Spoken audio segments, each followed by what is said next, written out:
That's what's happening right now. That resonates so much. That voice, it sinks. It sinks. Hey guys, this podcast is brought to you by Pod River Network, Intrinsic Marketing, and Nux 3-in-1 Refresher Spray.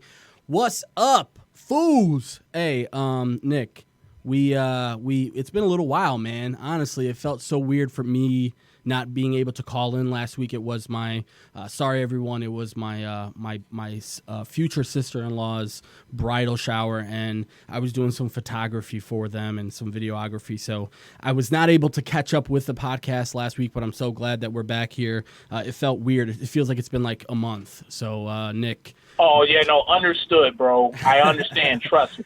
Dude, I haven't done a bear cave all week because I've been closing all week. And I mean, it has blown my mojo. I feel like I haven't been talking on air. Yeah. And it is like I feel naked. You know what I'm saying? Like Exactly. it's just not the same. They're working you, man. They're working you, huh, Nick? Well, yeah. One of the girls is on vacation, and then the other two apparently are immune to closing. So that's where Big Oso has to step in. You got to step in sometimes, save the day, man. You know how it is. Exactly. It's understandable. Nick, man, what's up? Hey, we finally had the MLB trade line. This is exactly what we've been clamoring for. I think baseball fans have been clamoring for a long time. That one deadline date. We don't want no damn waiver trades and then hard trade deadline, but you can trade your guys later if you want to. So this was the first year that they finally had a hard deadline, the 31st, and it wasn't very eventful up until that last day, huh? It really was because it was. Sorry, go ahead. It was just like my fault. It was just a lot of rumors.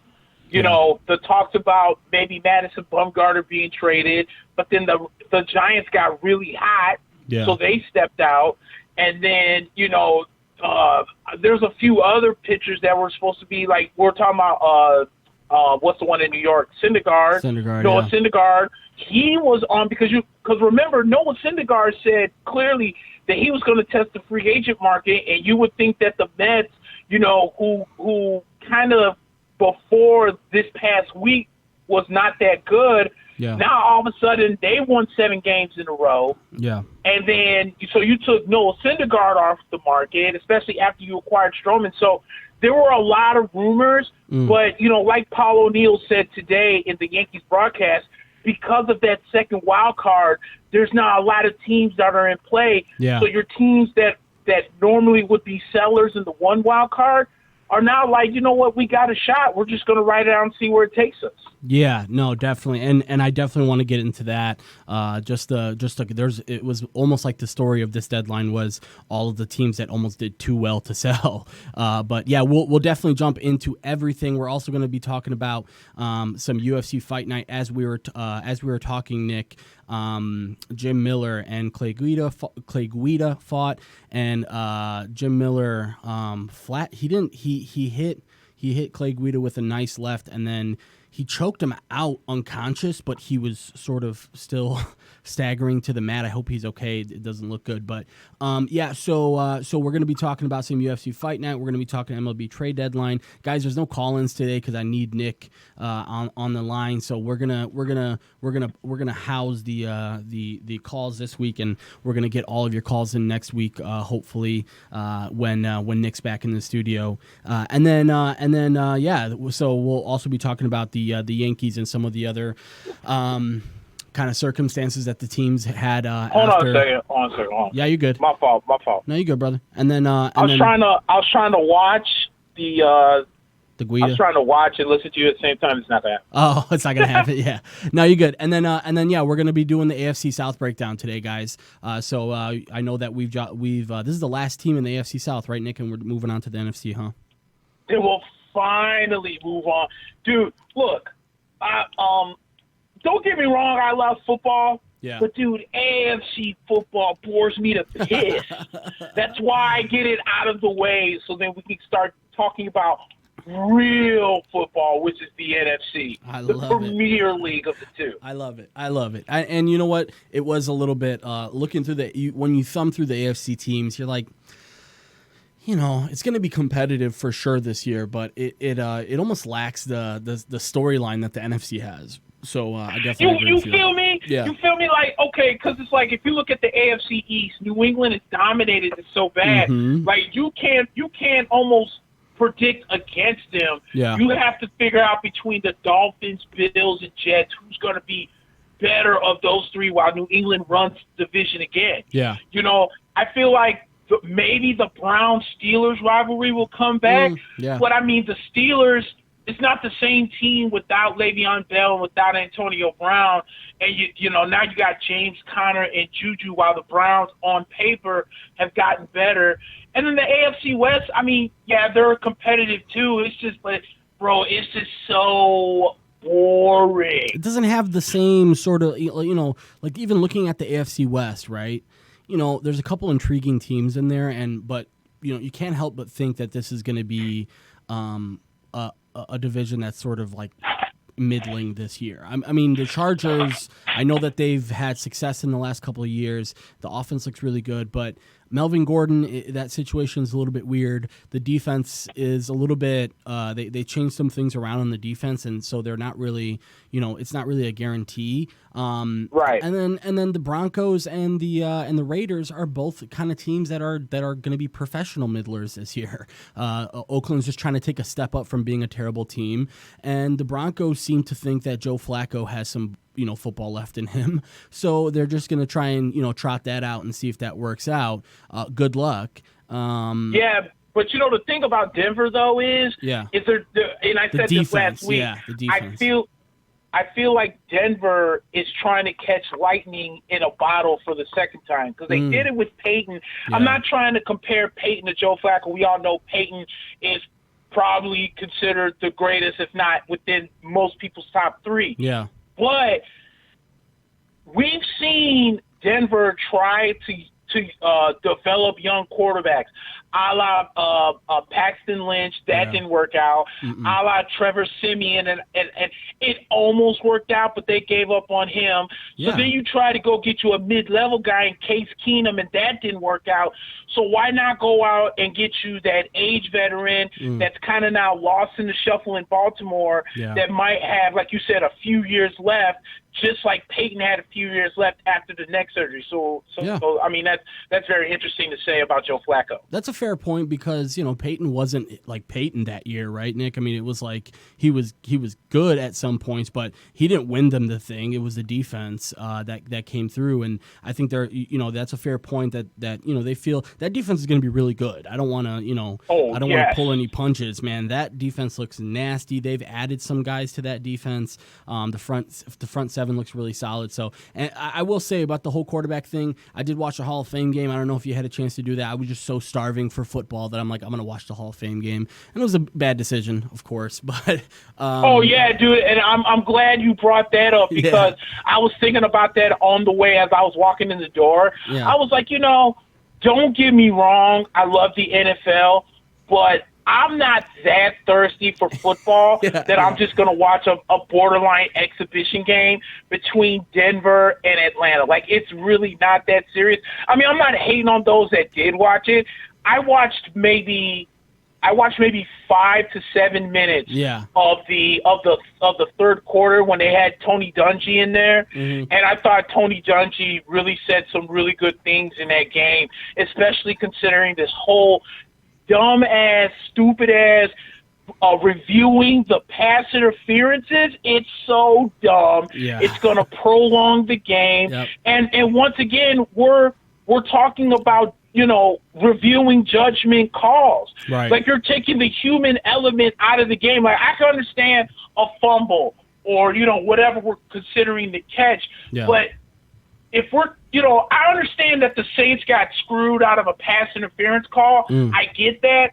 At the same time, you still had 2 more chances of getting into the end zone. You didn't do it, and then you couldn't stop the Rams.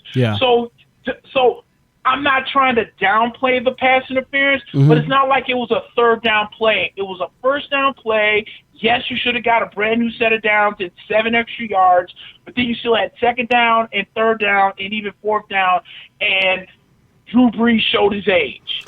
And so that rule, it's gonna. How many times do you honestly think there's going to be a play that actually warrants that rule rather than a play that is just going to be prolonging the game like you're talking about. Exactly. And look at it like this. If that play would have happened in like week 7 of the NFL, no one would care. We're not talking about this. But because it was the NFC Championship game in overtime to go to the Super Bowl, now all of a sudden it's a concern. Yeah. I mean, because if we're going to play that game, then we should have been focused on the catch rule because Des Bryant, as far as I'm concerned, still caught that ball and technically was a touchdown. But we're talking about how that supposedly 4 or 5 years ago wasn't a catch. That's a joke.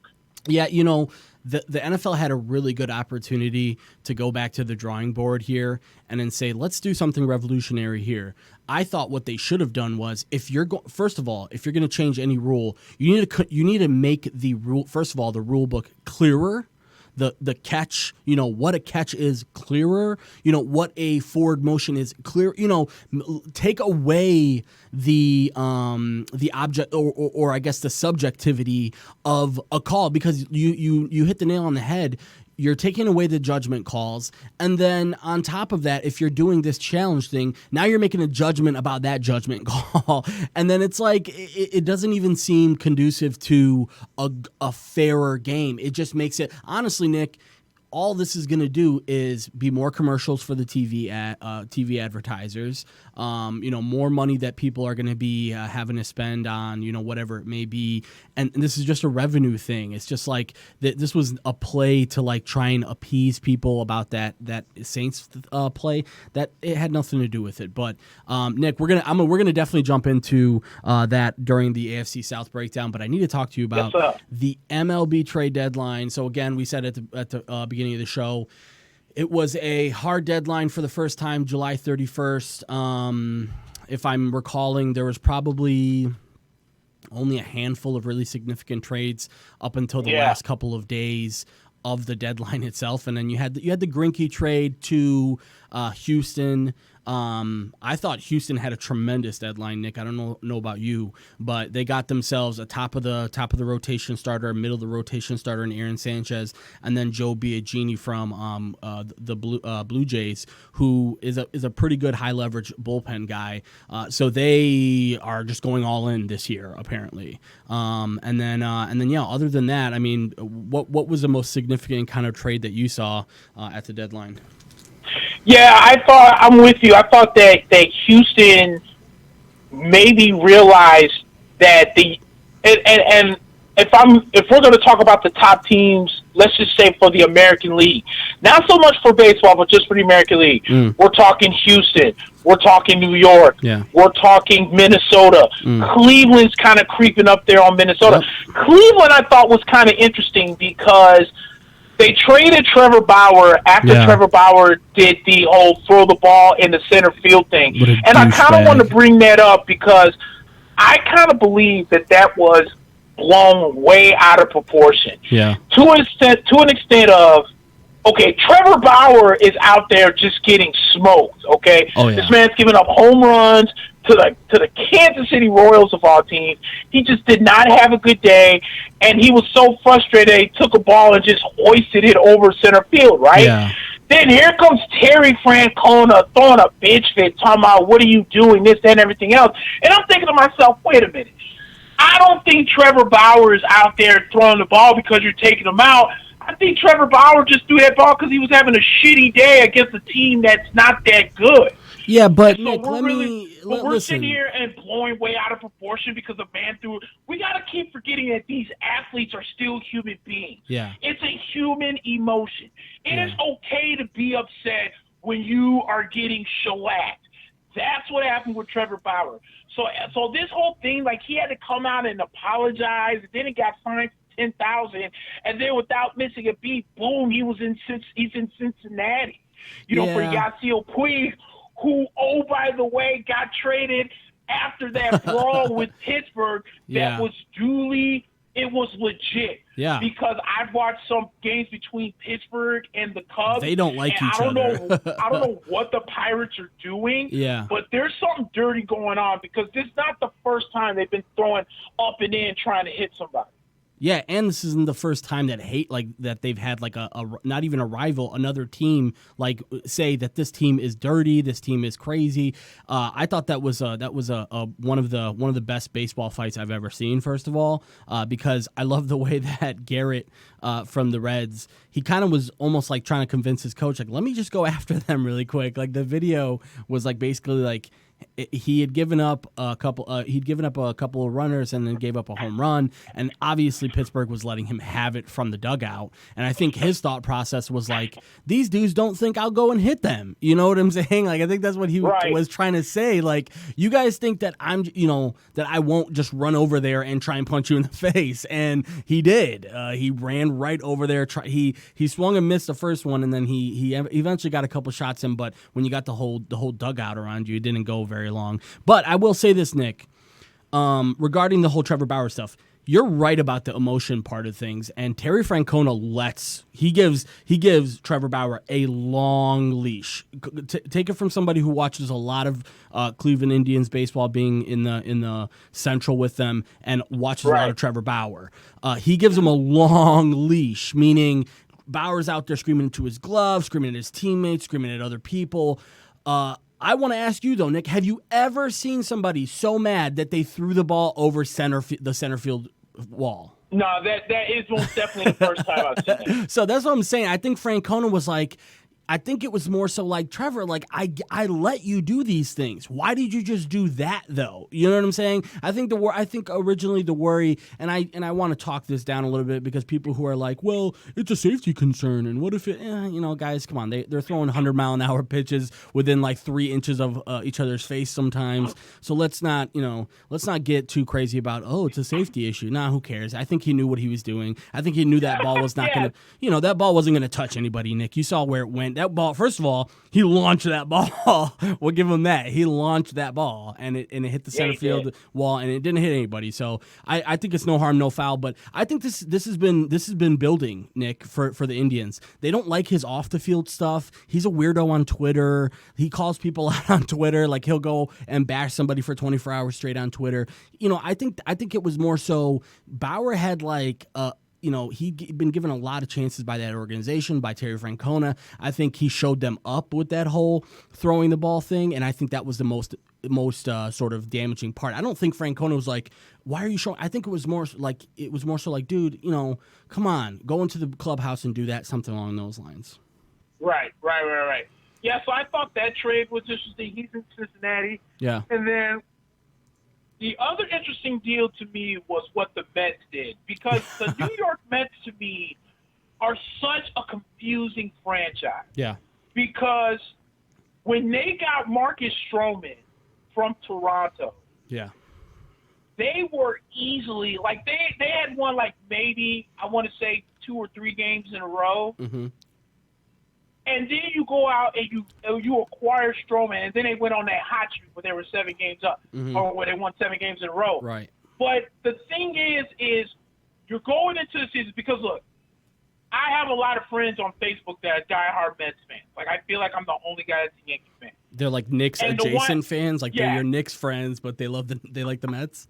They love the Mets. That's what it is. Okay. Love the New York Mets. Yeah. And the one thing, when I went out to New York last year, the one thing that the guy said that frustrates him about the Mets is that the difference between the Yankees and the Mets is when you hear about the Yankees prospects, like when you heard about Herman and you heard about Aaron Judge and you heard about Gary Sanchez, they've come into the major leagues and have made impacts in their own way in the major leagues. Mm-hmm. Where in the Mets case, you heard about the first baseman, not Alonso, but Dominic Smith and Michael Conforto and some of these other guys, and they're not performing. Yeah. So here you are, you have 3 gems, actually 3.5 gems. You got DeGrom, but you're not trading him because you just gave him a new contract. Mm-hmm. You got Syndergaard, who you got for another 1.5 years, and he's going to test free agency by his own meaning. Then you got Matz, who you're still under control for a long time with him. Mm-hmm. Then you got Zach Wheeler, that's the tradable piece. Yeah. And then you're the Mets. Here you are, the Mets. You're about 10, 11 games under 500.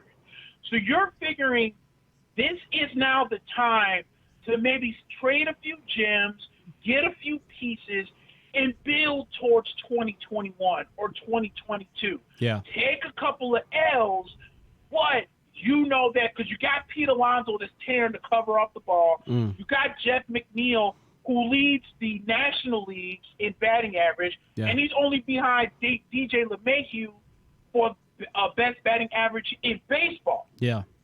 So you got a couple of good pieces there you could build around.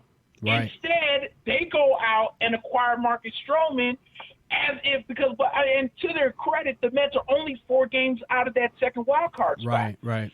So we're going to see if this is going to backfire or not. But I thought when I originally saw the deal, I said this is a total FU New York Yankees. Right, yeah.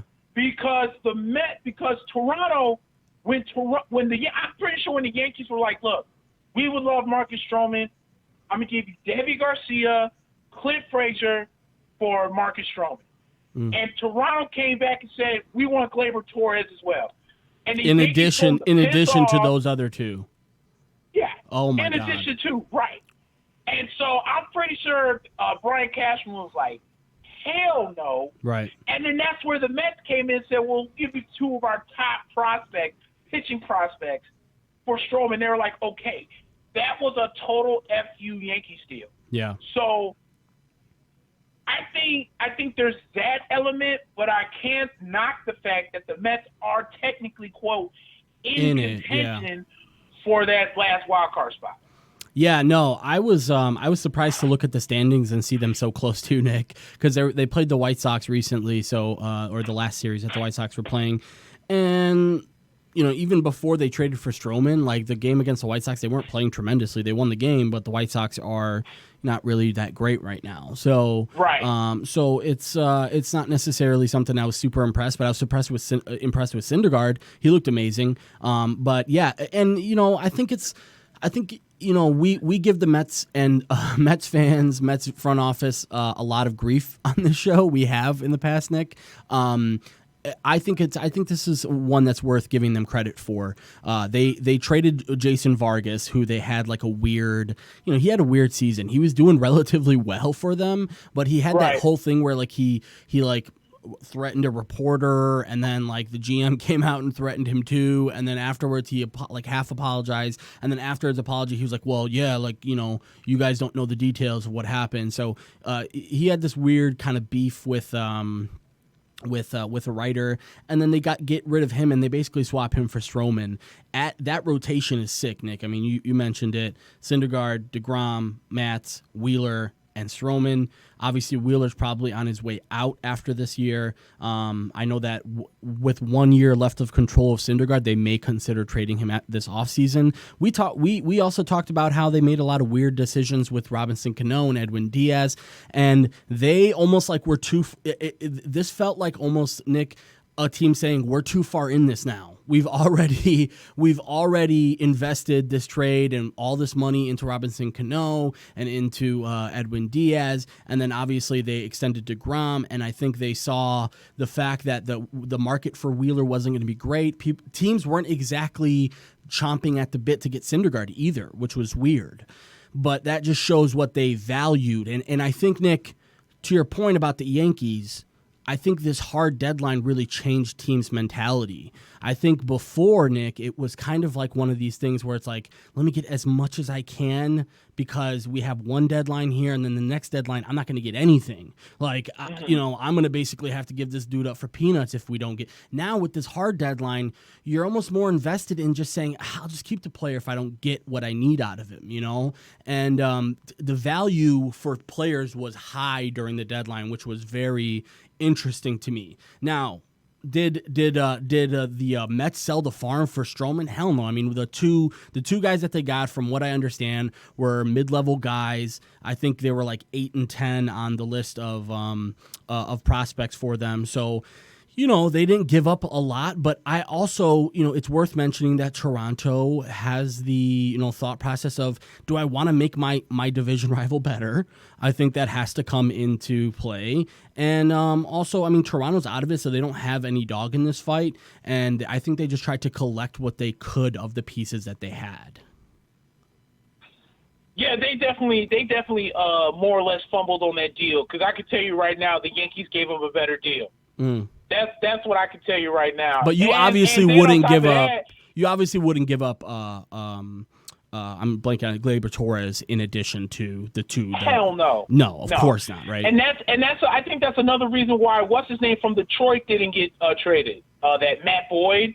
Oh yeah, I think that's the same thing too, because the Tigers are another team where, like, where do the Tigers go? Right. You know what I'm saying? Yeah. It's like you have to rebuild, but no one's taking Miguel Cabrera is a shell of what he used to be. Yeah, they can't give him away right now. Right, and you could you would almost have to give the same deal that the Yankees got Edwin Encarnacion on, where you give up some mid-level guy that if he makes it, more power to you, good luck, but it's not going to hurt our system. And you're going to have to eat some of this contract, because I'll be damned if I'm going to sit here and continue to pay the $20+ million you guys decided to sign him for.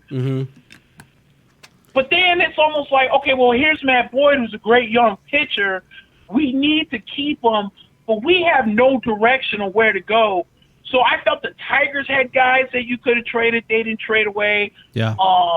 I thought that another team that I kind of thought sat on their hands that should have made a deal, I'm not sure if they did or not, but Minnesota, especially in that series against the Yankees, they need bullpen help so bad. Yeah. And I don't think they went out and got an arm in this deadline. I think they stood pat, too. Yeah, they stood pat, yeah. And that has a lot to do with, like, Michael Pineda having a better season for them. I know that. Obviously, Barrios has been really good for them, but I was surprised when they didn't go out and get help. I also think, Nick, that also has to do with the higher value for guys now. It's like teams like Minnesota are like, yeah, we're doing really well right now, but do I want to give up one of my top-level prospects for a hope that we can rent a guy who's going to give us a better shot at a championship? I don't think there was a lot of guys that were going to move the needle for them necessarily. You could have went out and got a few Band-Aids, but it wasn't going to be huge.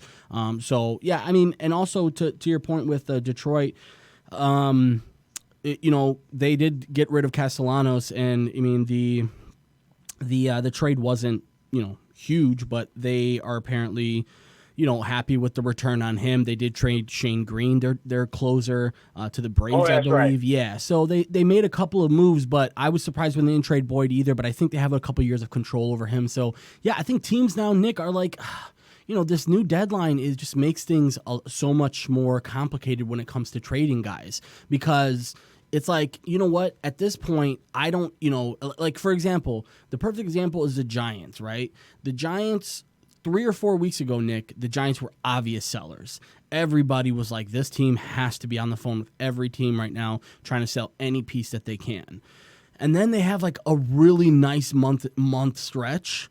And all of a sudden now they're not back in the division by any stretch of the imagination. Like, they still have a ways to go until they can get into the division, but they've bought themselves enough hope to be into the wild card race. And eventually, there's a lot of season left here, Nick. So, but they get the players gave the organization a reason to say, don't trade us because we can still do this. Sometimes it's like, did the GM make the right decision? Because does your GM, like, I know Farhan Zaidi in San Francisco, he's highly respected in the league, but did he fall into the trap of, my team is doing really well for a couple weeks, and then now we see them kind of fade away, and all of a sudden you're looking at all the pieces that you could have sold for better parts, and now you've got nothing. Yeah, that's true, because, Madison Bumgarner was the diamond piece. Yeah. Because I think he's a free agent coming out of next year. Mm-hmm. And, we had this conversation, I think it was like a few weeks ago. Yeah. When I was saying how much that I didn't want the Yankees to give up their future just to be World Series champions, because this conversation was brought up again. Mm-hmm. Because again, people are coming to me, and I think it was you, where I want the Yankees to go back to that dynasty Yankees. I want that 98, 99, 2000, go back to the World Series in 2001. You take a year off in 02 to be back in 03. Those were the dynasty years when the Yankees were feared. That's where I want the Yankees to be. I don't want the Yankees to pull the Cubs. Right. See, you can't put us two together. See, the Cubs can go out because when you're losers for 108 years and you're desperately want that championship, you're going to trade Aroldis Chapman for your best guy. Yeah. Which is Gleyber Torres, who, oh, by the way, hit a grand slam yesterday for the Yankees win. And he's one of the he's not a prospect anymore, Nick. This guy's one of the best young second baseman infielder prospects in the league who's turned into a great player. Like, he's no longer on the level of he's just a prospect. No, he's an amazing player. Right, exactly. And that's what I feel that was in the mind of Brian Cashman, where he's saying, I have a really nice farm system here. I got guys like Devi Garcia. I got guys like Esteban Florio. I got Clint Frazier, who went 3 for 5 yesterday with a home run and a couple doubles. I got guys like what's the young kid that they just signed out of Cuba, like Jesus Domingo? I can't think of his name. But this kid's supposed to be a switch hitting phenom center fielder. I got these kids in my system. I'm not trying to trade them just to be the flash in the pan guy. Right. You know what I'm saying? I'm trying to make a deal that could be best for us now, but then I'm still good for the future. Yeah. So that's why I think that when Brian Cashman came out and said, okay, I want to get a pitcher that has more than 1 year. Yeah, extra because control. I'm looking towards the future and not the now. Right. I understand that the Yankees haven't won a World Series since 2009, so we're in a 10-year drought, which is long for the Yankees. But I still have to put this team in a because if you think about it, the Yankees technically are light years ahead of where they were supposed to be, because you got to remember in 2016 when the Cubs won the World Series, they were sellers. Yeah.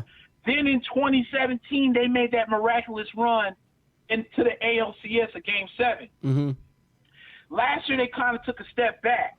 The Yankees haven't even won an American League East, I think, in almost 10 years. Right. It's been a while. So now here they are in a position to not only win the East, but be good for years to come. Right. So that's why you don't make that deal. But my problem that I had, especially when the deadline was over, was if you're telling me that the 2 scrubs that the Mets traded to Toronto was anything of a better deal than the Yankees got or the Yankees offered Toronto, you smoke crack, because that is BS. What happened? Dude, there's no way, because when everyone asked Brian Cashman what happened, he said, hey, man, look, I knocked on everybody's door, and I kept offering prospects, but everybody wanted the Yankees to sell their farm system for a rental, while a team like the Mets is like, hey, man, look, I know the Yankees over here is giving you a Bentley, but I'm going to give you these 2 Ford Tauruses, brand new 2019, and I think these are going to run it better than the Bentley. And Toronto's like, okay, I'll take the Ford Tauruses. Really? So when I call conspiracy against Major League Baseball for not wanting to help out the Yankees, I am not crazy. I see right through the BS. Yeah, but Nick, the MLB is not. They're not. Go ahead. Yeah, I just want to make a point here, because this is something that we talked about on your Facebook briefly, and I said that we definitely need to talk on the show because, listen, we mentioned the new standards when it comes to trading, right? This hard trade deadline has changed the way that teams think about trading and think about value when it comes to players at the deadline. My point to you, Nick, is that the MLB at large, any team, is not beholden to having to help the Yankees. We know this about trade values. We know that a team it's not always about who is the best player in this deal. You also have to take a look and say, okay, well, is this person in my division? These are things that we've talked about before in the past, where there are factors, there are 1,000 different factors that go into trading a player, and especially a player like Stroman, who, quite frankly, that guy was doing everything he could to push for a Yankees a trade. I mean, you know this and I know this. He was in the media. He was doing everything he could to sway the team and to sway the public into this New York reunion. He's obviously from New York. It turns out that he was a Mets guy. I don't know. Is that true, Nick? I saw that he had baby pictures as a Mets fan. You have a baby picture with him wearing Mets gear. I saw that too. So listen, I understand where you're coming from, but I'm saying my point to you is that where you're coming from is just an overall frustration as a baseball fan, right? It's like I'm a fan of my team and nobody helped my team, but teams are not. They don't have to help you. Teams can basically do whatever they want when it comes to value, and we've seen this in other organizations, major sports organizations, but we just haven't seen it in the MLB quite yet because there wasn't this hard deadline.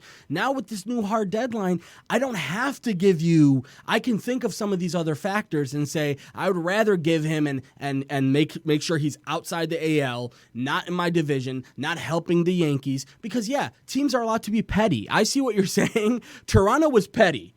I will 100% agree with you, because they looked at the Mets and said, well, okay, Stroman, you want to go to New York? We'll send you to New York, but we're not sending you inside the division. And you know what we're going to do? We're going to take a lesser trade package to do that. That's petty and that's dumb, but they're allowed to do it. That's my point. Yeah, well, I'm still calling conspiracy allowed to do it my ass, because you're sitting here talking about value. Dude, one of the guys, my friends that's a Mets fan, I'm with him on Facebook, did a live video because he's such a diehard Mets fan. This man even said that the two prospects they gave up, one was getting shellacked in AAA, and the other one was just okay. We're giving you Clint Frazier, a future outfielder, and we're probably going to give you Deivi Garcia, who's been killing AAA, for your guy, and you went out there and went and it's nonsense. Like, look at it like this. It's not like Toronto has never not made deals with the Yankees. We're talking about the same Blue Jays team that traded us Jay Happ. Jay Happ was absolutely killing it a couple years ago. Yeah, it was in the offseason, though, right? They traded him in the offseason, right? No, they traded him during the season. Oh, it was before the deadline? Happ during the season. Oh yeah, because Jay Happ was out there killing it, and the Yankees needed a starter, and so the Yankees were like, well, we want Jay Happ, and Toronto's like, okay, yeah, that's cool, and they made a deal. So what made it so different? Because it's Marcus Stroman? Man, BS. You got a lesser deal, but screw off. That's why Toronto's not going to be good for a long time. Yeah. Because you decide to trade with the Mets. You said F you Yankees. And if the Yankees win the World Series this year, it's been when they win the World Series this year, I will let you know that if I was Brian Cashman, I would dedicate that trophy to the Toronto Blue Jays for listen, I totally understand what you're saying there. Again, it's just the fact of the matter is, first of all, we're talking about speculation on trades, right? We know that most of the time, what comes out in the media is pretty accurate, but it's not always the full picture that you get. And I think the quote that stuck out to me, and I think that's the one that I shared in the Facebook, was Cashman basically saying that teams basically were asking for more than they were willing to give, and I think your original comment proved why this wasn't any sort of conspiracy or any sort of, the league hates the Yankees. I think you hit it on the head when you said Cashman has a new approach, and the guy has done a tremendous job of this over the last couple of years. They haven't bent when it comes to trading away prospects and high-level guys for either rentals or guys that aren't going to be, full contributors. So he's changed his mentality. Teams have changed their mentality, and I think what happened was when they got to the table, I think it's no secret, Nick, that like the best teams in the league, which Yankees are one of the best teams in the league right now, they're not really treated kindly by other teams. That's just kind of how it goes, right? So I remember this, with the Cubs, And when the Cubs won the World Series, there was a lot of talk, that they were going to try and make a couple of trades to get rid of some of these higher paying guys and maybe go make another big splash or two. The whole Hayward thing, they were trying to maybe possibly move his contract. And teams were basically saying, dude, like, we don't want to make you any better right now, and we don't want to pull you out of this mess that you've made for yourself, because the Cubs did try and go all in when it came to the last couple of seasons, and they got a World Series trophy out of it. But the Yankees don't have to be short-sighted like the Cubs do. The Cubs were just so desperate for one, and the Yankees are kind of just like, yo, we're chilling. We've got one of the best teams in the league. We've got one of the best. Quite frankly, their farm is stacked too. So, I think at the end of the day, you hit it on the head at the end too. I think Toronto actually did you guys a favor, because Stroman, to me, okay, he's a good pitcher and he would have made a difference for you. But correct me if I'm wrong, but is he back now? Oh, yeah, he's the reason why the Yankees have won the last 2 games against the Red Sox. And I know CC Sabathia is hurt. I know that, Tanaka has been, the guy's getting up there in age right now. But the Yankees still have some pitchers, right? And now what's the status now on his name's escaping me, but the guy that's been out all season, basically your best pitcher. Oh, Severino? Yeah. They're saying late August. Late August. So, you know what? You're going to get him back at least for a couple of games during the regular season to ramp up to the postseason. You guys didn't really need a guy of the level of Stroman. Now, if we're talking that everybody in the Yankees brass went ahead and said, let's give the farm to the Mets for Syndergaard, that's one thing, right? Because the Mets clearly wanted to gouge the Yankees for Syndergaard. I mean, I heard some of the requests that the Yankees were getting in regards to Syndergaard. Also, Madison Bumgarner, and this is something we talked about. Like, Madison Bumgarner, bro, like, you're not that great, and I think that also had something to do with the Yankees saying we're not going to trade for that guy either. So yeah, I mean, I think what it is just a changing league right now, Nick, less than it is screw the Yankees. We'll see, man. I don't know. That quote by Cashman, I felt more proved my point. That teams were asking for more than we were willing to give. So if I'm telling you I'm going to give you Frazier and Garcia, and then your dumbass comes around me and says that I want Gleyber Torres, meanwhile you took 2 scrubs from the Mets and traded a good notch pitcher, that to me screams conspiracy. Because why didn't you rob the Mets of what they wanted, but yet you was trying to rob us of what we wanted? Yeah, no, I mean, again, there's more. You see where I'm getting at, though, no, right? but I really, honestly, Nick, I see where your rationale's coming from. I just don't agree with it at all. I think what you're talking about is this sort of, almost this thing that, you feel, it's an emotion you feel as a fan when nobody's wanting to help out your team. And I get it, but that this isn't a conspiracy, okay? That the quote that I sent you, let me just, one more thing about the quote. The quote that I sent you, Nick, the reason why I sent it is to simply make you sort of think of it in a different way. Meaning, again, the way that I just broke it down, there's more factors into a trade. Just another example of that. The reason why there's more factors than who the player is, like, for example, Cashman said he wants extra control. He wants at least a couple years control on a player. Those are the extra factors that go into trading a person. So again, when you're saying, well, they didn't want to take 2 great prospects from you, you may be right about that, but that does not change the fact that it doesn't necessarily mean that Toronto was basing this off of screw the Yankees. They may have, but what I'm saying is there's no league-wide conspiracy to screw the Yankees. The Yankees have a different mentality now. They don't want to give up a lot of prospects, and now the teams also have a new mentality with this new deadline. So the teams don't want to give up a lot. So but again, it's a new dynamic. But that's where I disagree with you. You keep trying to sit here and convince me about this mentality, this brand new mentality. Bro, we were giving up Frazier and Garcia, bro. Those are 2 guys in the top 100. Look at the deal that Houston just made with Arizona.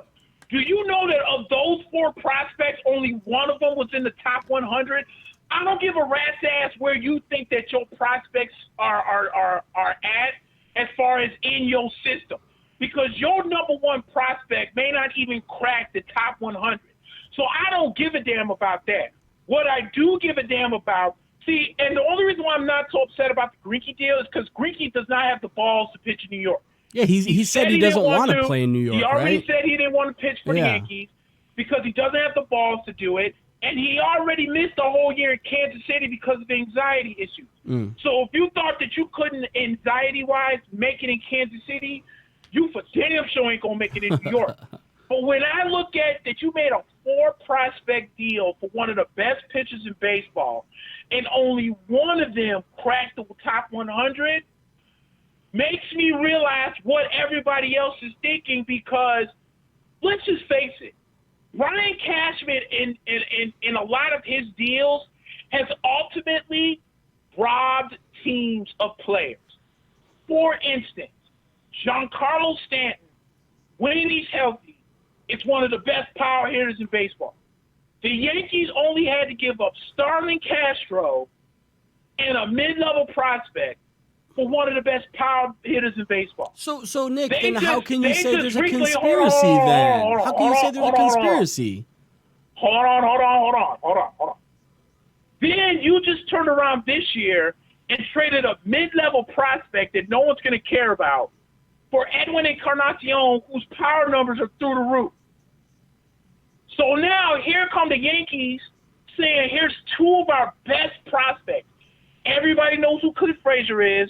Everybody knows who Deivi Garcia is, because Deivi Garcia not only put up a 16 strikeout effort in Double-A, but then after that put up a 12 strikeout effort in a combined no-hitter. It was in the Futures game at the All-Star game. They know who he is. If you have good scouts, which I'm sure Toronto doesn't have, because that's why you said no to us, you would know how good Deivi Garcia is going to be. So when the New York Yankees come and say, I'm going to give you our best prospect in Clint Frazier, who's top 100, and I'm going to give you Deivi Garcia, who's probably bottom top 100, and you say no to go take 2 scrubs that aren't even in the top 100 in baseball, bro, you cannot sit there and tell me that the scouts and some brand new approach on how people think is how the Toronto Blue Jays took the Mets deal over the Yankees deal. Which they're allowed to do. There's nothing wrong with what they did, Nick. Come on, bro. This is like somebody else asked your date out to prom and she said yes to them, and now you're like talking. It's like, dude, you just gave an example of 2 or 3 separate teams who were willing to work with the Yankees over the last few years for deals that they got screwed on. So how can you then in the same breath say that just a few months after you guys traded nobody for Edwin Encarnacion that the league doesn't want to deal with you? Bro, your own GM came out and said because nobody wants to see the Yankees win. Dude, yeah, they don't have to. They're not obligated. They're not obligated. See, this is where they're not obligated to want you to win. That's dumb. No. That's nonsense. Dude, Max, stop it, dude. That's nonsense. How can you sit here and tell me, once again, just because you're allowed to do something doesn't mean it makes it right. Like, I could make be it right. You're saying that. Wait a minute. Let me say it like this. I could be allowed to leave my job, drive all the way up there, punch you and Steve in the face, and then walk out. Doesn't mean that it's right, but I could do it, right?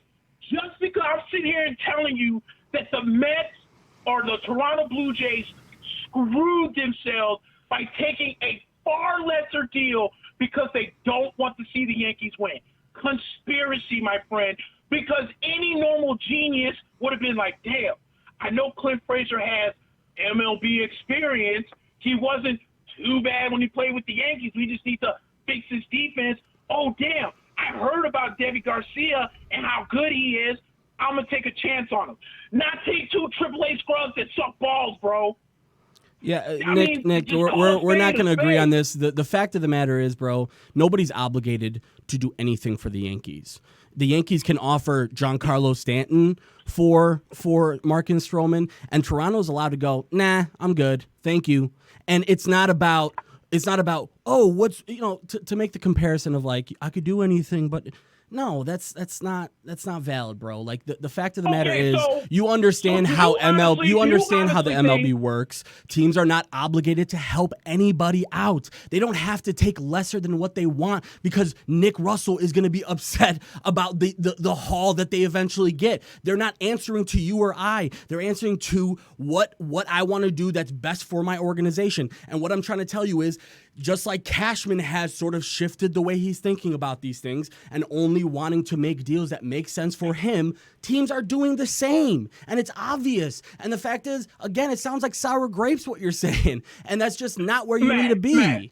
Matt, let me ask you a question. Do you honestly think that the Mets got the best deal for Marcus Stroman? Yeah, but I'm not saying that. I'm saying they don't have to have. No, it's a simple yes or no question. But Nick, you're think talking that- about a so why deal are that you you're arguing talking with about me an what I'm saying? imaginary deal. You're talking about a Why deal are that you didn't arguing happen what I'm saying? because you're talking about an If you imaginary honestly- deal. Because if you honestly The think that Davy the Mets got the Garcia, best deal when listen, the the Yankees put Davy up a better Garcia, deal, you're Clint crazy. Frazier deal didn't happen, Nick. It's an imaginary Matt, deal. That Matt, deal Matt. is everything but speculation at this point. Matt, So the fact of the matter Matt, is, yes, if you want me to answer the question truthfully, yes. If you're saying that was 100% true, yes. But again, that doesn't change the fact that it doesn't matter. You can offer Aaron Judge for Stroman, and Toronto can call you back and say, go fuck yourself. They're allowed to do that. And you don't find nothing wrong with, why would they say, no, I don't want Aaron Judge for Marcus Stroman? No, because they don't want to see they're not allowed to, they're allowed to not want to see you win. Oh, bro, you must be amongst some crack smokers. Why should Toronto help you? Bro, there's no way in hell. Why should that Toronto you can help really you, sit Nick? here and tell me there's no way in hell that you could really sit there with a straight face, because I know you got a straight face right now, and tell me that the Toronto Blue Jays can sit there and say no for Aaron Judge for Marcus Stroman because again, an imaginary deal, just like your deal. Mine is an imaginary deal. Just like your deal, mine is an imaginary deal. Smoking, bro. That is crack. You have to be on crack to the Toronto Blue Jays must really smoke I'm just that. not. I'm Frank not. Lucas, Blue Magic, if they were ever to do something like that because of what they think might help out with the Yankees. Okay, the Yankees let's gave put a it this better way. deal, and the Toronto Blue Jays basically said no. And I don't give a rat's ass about the whole, well, they have the obligation to. No, the obligation is to make your team better in the future. and they didn't think that your trade would make their team You're better. They didn't think their trade. You're saying what is obligated for them to do to make their team better. Yeah. The two prospects that the New York Mets gave the Toronto Blue Jays could not hold the jock of what the Yankees were offering the Blue Jays. And that's your opinion. And that's your opinion. That's fine. That's why they have GMs. And they're not doing anything good for their organization. Yeah, but I'm saying, Nick, that's why they have scouts in and spite of GMs. trying to be saying, oh, I don't want the Yankees to win based on a player that we got. And they're That's why allowed the to Mets do took that. off. And they're allowed to do Because the that. Mets and Yankees should have been made a deal to make each other better, but little brother doesn't want to help out people. The Mets, you know what? I'll listen. I'll give you this about the Mets. The Mets have no right to be like that because they don't play in the same damn division, and who cares? But what I'm saying to you is specifically on the Marcus Stroman deal, since, again, I brought up the Aaron Judge or the Giancarlo Stanton. Obviously, that's not a realistic scenario. I don't know why you stuck to that. But what I'm saying to you is let's bring up the trade that you are saying, which, again, is speculation. This is not a guarantee. You don't know. This didn't come out of Cashman's mouth and say, yeah, I offered Davy Garcia and such, and he said no. No, we don't know that, Nick. These are from reports. But again, if we're going to substantiate what you're saying and say, yes, 100% that report is true, you're saying that Toronto has to take that deal. That Toronto, because you offered an overwhelming return, if what's reported is true, that's a pretty overwhelming return. When you're talking about Clint Frazier, a really good outfielder, and Davy Garcia, a young arm. I get what you're saying, but you're saying that Toronto then has to make that deal. They have to just automatically accept the deal. No, Nick, you know that there's tons of factors that go into this. And yes, one of them could be Toronto saying, screw New York, I don't want to help them. I'm not saying that's what it is. So then how's my conspiracy theory crazy when it just came out of your mouth? Yeah, because you're saying the league. You're saying the league conspired. Come on, man. You're saying the league conspired. You really sitting up there right now trying to argue me, talking about there's a lot of factors. What factors? There are factors. You just gave one earlier in the show, Nick. You gave one. You literally gave one earlier in the show. You literally gave a factor. Nick, you literally gave me a factor early in the show. You said that Cashman wanted extra control on a player. You literally gave me a factor, and now you're saying that I'm talking nonsense. What are you talking about, bro? Cashman is allowed to want more. See, once again, you're somewhere you're not hearing what I'm saying. No, I'm hearing. Bro, I just don't. It's just nonsense. It's not like First of all, I'm telling you right now, the Yankees did not shortchange Toronto. I'm gonna tell you that right now. We don't know that, but yeah, I'll take it, but we don't know that. At the same time, the New York Yankees, I know for a fact, based on some reports, because there were some reports that came out that said that they offered them Frazier, and they offered them Garcia, and Toronto wanted Torres involved in the deal, and the Yankees said no. They got greedy and then turned around and took a lesser deal, and you think that what factor could that – how is that conspiring? They're just dumb. They're inept. You're saying they're inept, which we agree. Who honestly thinks that what the Blue Jays got will make the best bet? No, I'm not arguing about that. I'm saying we would agree that they're inept if they were offered that package and took another package. We're agreeing on that. I'm saying, how is that conspiring?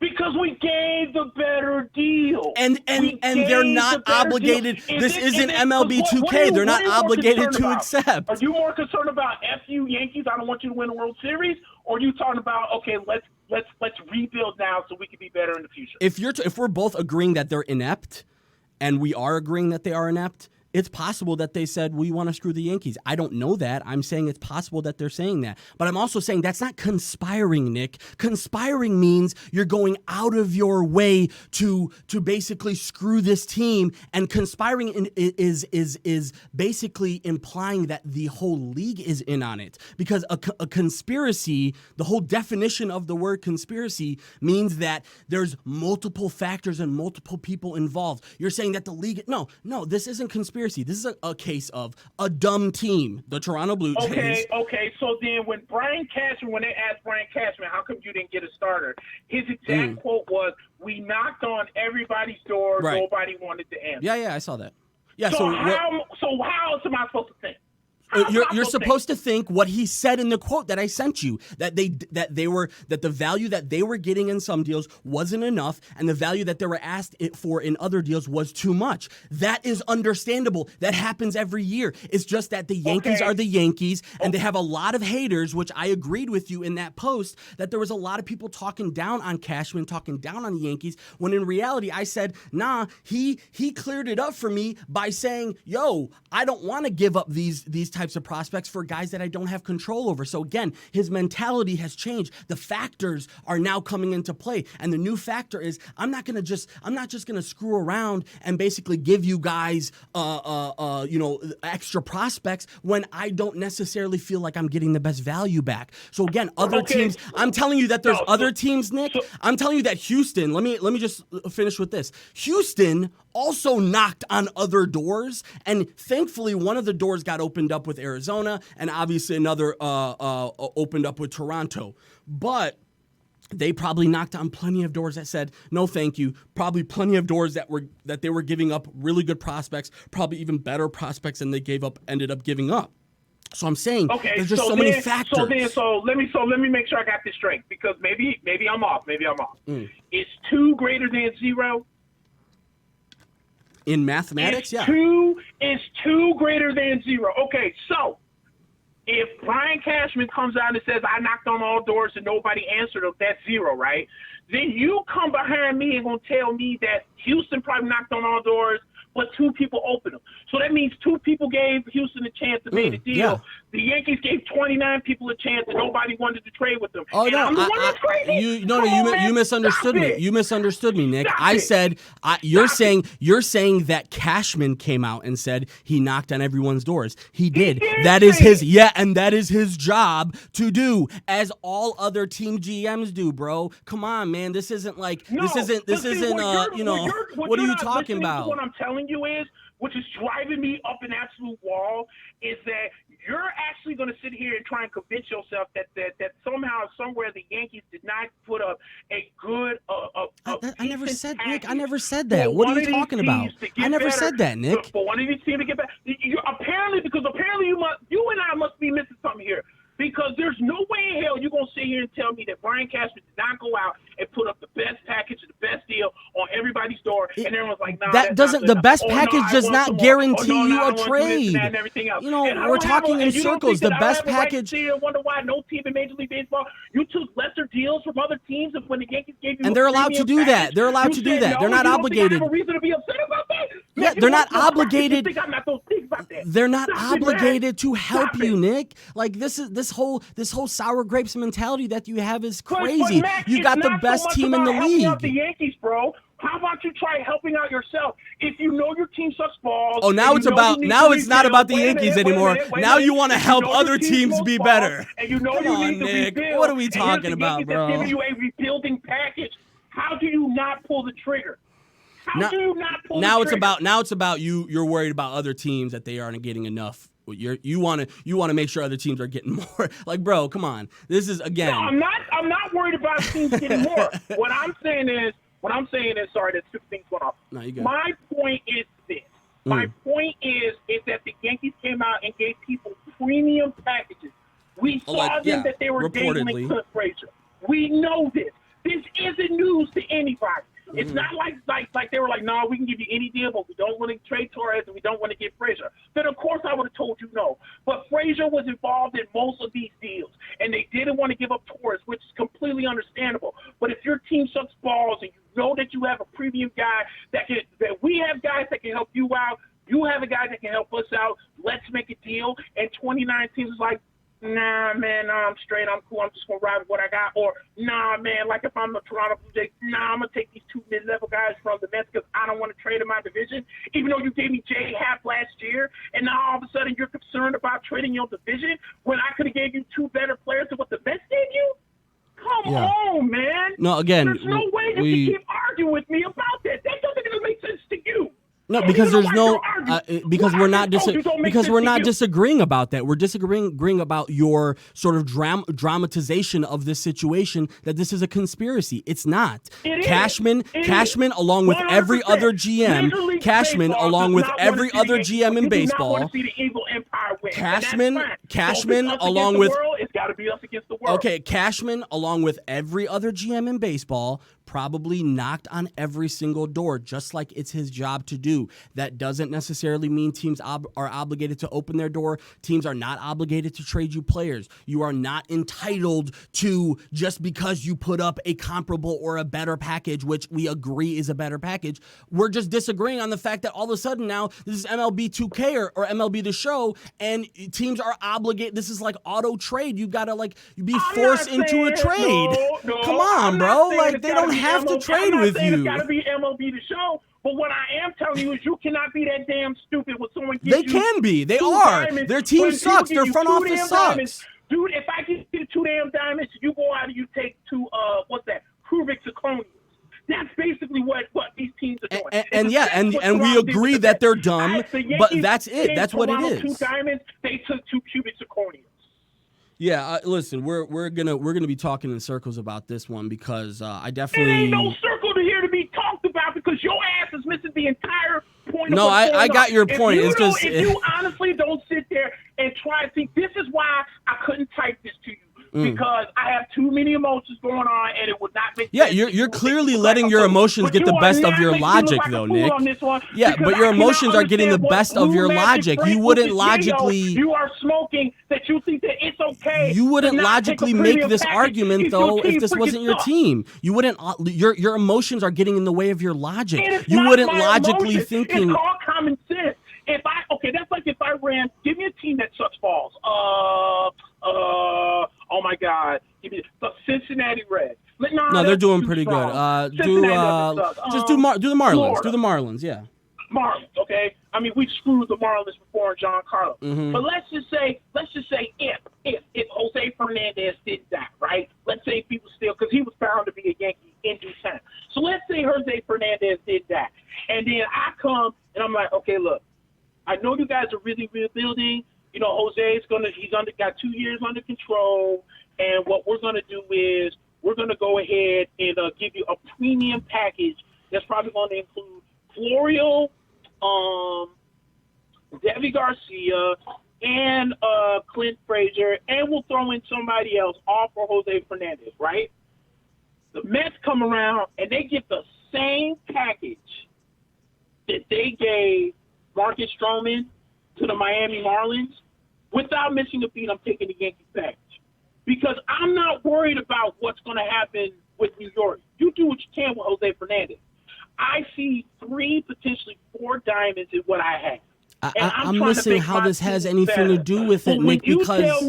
when you tell me, if you come and say, nah, I like the Mets deal better, and you gave me 2 of your top 10 prospects, but none of them are the top 100 MLB prospects, and you think that's okay, and you don't think that I'm going to come out here and scream conspiracy like, wait a minute, something's not right, something don't make sense. You really think that deal is better than the one I gave you? You're allowed to scream conspiracy. It just doesn't mean you're right. It doesn't mean you're right. Nick, the Marlins, I hate to break news to you, the Marlins are allowed to look at the trade package that you send and go, well, Deivi Garcia is good, but we feel good about our arms. We're more so looking for some outfield or some infield help. And you know what? Clint Frazier, he looks really good. He's a great prospect, going to be a great player. But, man, we have a logjam in the outfield right now, yada, yada, yada. So teams are not allowed to look at your trade in that portion. In your world, you're saying teams just automatically have to say, oh, well, man, the Yankees are offering us more than anybody else. I guess we have to trade. No, they don't have to. They don't have to, and it's not a conspiracy if they don't. That's crazy. I call bullshit. I call total BS. And on top of that, I'm going to call further BS if you take a lesser package than what I gave you. If you take something lesser than what I gave you, that's further BS, and I'm going to scream conspiracy even louder. Yes, how come the Yankees aren't screaming conspiracy? Dude, Mack, if you want to live in a full world where you want to be like, oh yeah, now it's a full world to not have sour grapes and not be salty. No, you just sound salty, bro. You sound salty. You just sound salty. No, but you just sound salty the way that you're talking about it, bro. Like, I don't have to live in a full world to not believe your crazy conspiracy theory. There's no conspiracy theory. If there was, the Yankees would probably have said something, and the Yankees came out, and I sent you the quote and gave you a very clear reason why. And we already both talked about multiple factors in a trade. We also talked about how this is the first hard trade deadline. It's changing the way teams are going. You admitted in the beginning of the damn podcast that there wasn't a ton of trades this year because teams were more they were more calculated in the way that they traded this year. So it's just crazy for you to make this assertion. We agree on most of the points that you're talking about, but we'll 100% disagree on the fact that this is a conspiracy, and this whole us against the world thing is a homer move. It's you trying to rile up. It's trying to. It is not a homer move. Matt, you're driving me crazy because you're just trying to rile yourself up about the Yankees. I cannot understand how in the world you cannot see, because it's like you're trying to agree, but then you're like more disagreeing. Where you're like, yeah, I think I understand that the Yankees actually gave a better package, and then turn around and say, reportedly what I'm trying they did. to get you to see was that something funny is in the water, something's not stirring the Kool-Aid. Because why would the Blue Jays take a lesser deal other than FU New York? Because the lesser deal part is an opinion. It's your opinion. And my opinion as well. We agree on that. Opinion, dude. It is. It literally is. It literally is, because if they, you know why, Nick? You know why it literally is an opinion? Hold on. You know why it's an opinion, though? Hold on. You know why it's an opinion? Before we move on. Any of the pitchers that the Mets gave up top 100. The reason why it's an opinion, Nick. Hold on. The reason why it's an opinion that we both think that's a better package is because if they thought it was a better package, they would have closed the deal. No, that's not it. Because again, you won't answer my question because you know good goddamn well. No, I answered your question. Pitchers were not even top 100. They didn't have to be. They didn't have to be. They didn't have to be. No, and you're gonna sit here and tell me because you think that the Blue Jays thought that the Mets deal was better than the Yankees deal, bro? I never said Really, that. bro? Why are you putting words in my mouth, Nick? I literally never said that. We just said that we're agreeing on that. What are you talking about? No, I'm not dancing around. I'm not willing to fall into this pit of conspiracy with you. No, that's crazy, bro. Yeah. What you're saying is crazy. Teams are not obligated. Teams are not obligated to help you just because you felt like you gave up the best thing. That is an opinion, because if it wasn't an opinion, the Toronto Blue Jays would have thought, if they thought that was a better package, they would have accepted it. So what are you talking about? So then, again, it's not even so much that they thought it was the better package. It was the better package.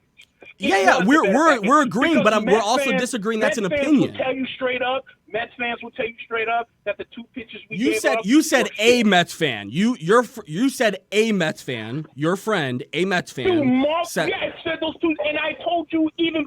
And those are opinions, and those are all opinions. I even said that multiple Mets fans. And those are all opinions. The 2 pitchers, and I said specifically one said that A. I said one said that A. The one guy went on Facebook Live and even admitted further that one guy was struggling in AAA and the other one was just okay. And I told you in the beginning that most of this guy is not a professional MLB scout, Nick. This is his opinion, bro. Like, he's allowed to have his opinion, and we both agree that he's probably right, but that's an opinion at the end of the day. And I don't understand what you don't get about that. Like, the fact of the matter is, we could sit here and agree with each other that the trade was better, the alleged reported trade was better for the Yankees until we're blue in the face, but you're still not going to convince me that teams are obligated or have to take that deal. They don't. There are 1,000 reasons why to take and not take a deal, and teams are allowed to say. I mean, hey, if the Toronto Blue Jays want to continue to suck, that's fine. You want to continue to suck and be garbage, that's fine. And that's exactly what I said. My mind that is not conspiracy, because there's no way in hell an organization. No, I don't want to change your mind, let me Nick. go ahead and get these top 2. These top 10 pitchers of the Mets that aren't even top 100 in Major League Baseball. Yeah, that makes real sense. That makes really good sense for an organization that sucks balls. Yeah, I mean, listen, I agree. Look, man, I understand. Like, if I was team like the Blue Jays or the Orioles or something, and I had hatred in my heart for the New York Yankees, I'd take a left steal too, because I'm like, F you guys, and conspiracy, and I probably would have balls be like, yeah. And we don't know if that's true either. At some point, yeah, we don't know if that's true either, but they're allowed to feel that way. Yeah. I mean, while we're up here on top, Toronto and the Mets can sit there and hold each other. And that's why I'm so, deals and everything. While the Yankees still stay up on top, and you said no. That's why I'm so adamant about this for you, bro. Because it's like, why are you this hot about this when your team is clearly one of the better teams in the league and has continuously fleeced teams for the last 5 years. I saw 3 teams in the American League make their teams better. So that was an emotional response. That was an emotional response. You also know that the Yankees are very injury ridden. So why not bring in another guy that can maybe put us over the hump? Yeah, but also, Nick, would you agree though? You don't want to give up anything significant for just a guy you feel is going to be an extra guy, right? You want to be able to, as a team, know that the return you're getting is this certain return. That's why, again, the whole thought process about it being a better deal, if what's reported is true, and the Yankees did offer 2 top-level prospects, and the Toronto Blue Jays said no, the Toronto Blue Jays suck. We get that. We're agreeing on that. But this doesn't necessarily mean that the Toronto Blue Jays, again, we're assuming that the Toronto Blue Jays hate the Yankees, but I would be willing that there is a willing to admit that there's probably a sense of, well, we don't want to help the Yankees. Whether or not that's true is one thing, and whether or not that's even substantial is another thing. But what I'm trying to say to you is, again, I'm not trying to convince you that there's not a conspiracy. I'm just saying I don't have to agree with you that there's a conspiracy. I'm allowed to say no, there's no conspiracy, just like you're allowed to say there is a conspiracy, because again, your points are valid, but your points are also based on opinions, man. And it's like this is the whole thing about if Cashman didn't come out and said, "Look, man, we knocked hard on all 29 doors and no one opened." That's his job to do, Nick. Every GM did that. That's his job to do. No, because once again, what you keep on failing to understand is, I asked you 20 minutes ago, is 2 greater than 0?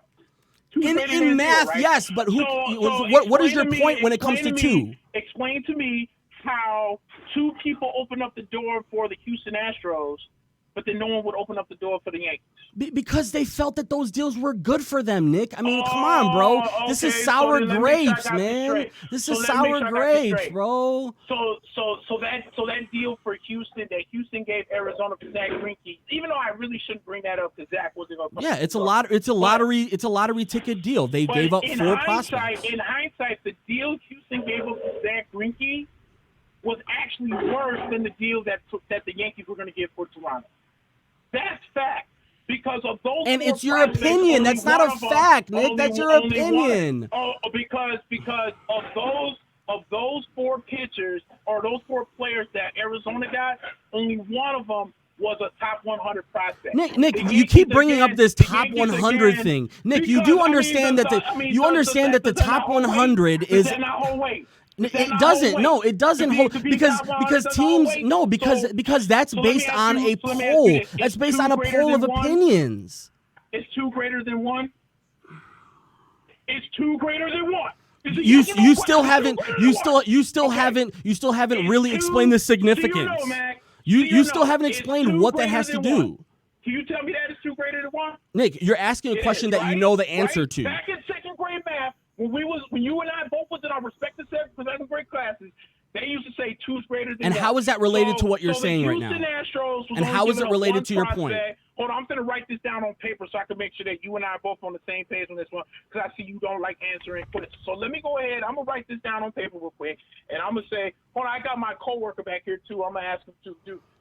Ask them if your point is coming soon. No, ask them if your point is coming soon, because your point still hasn't come. Back in 2nd grade was greater than 1, right?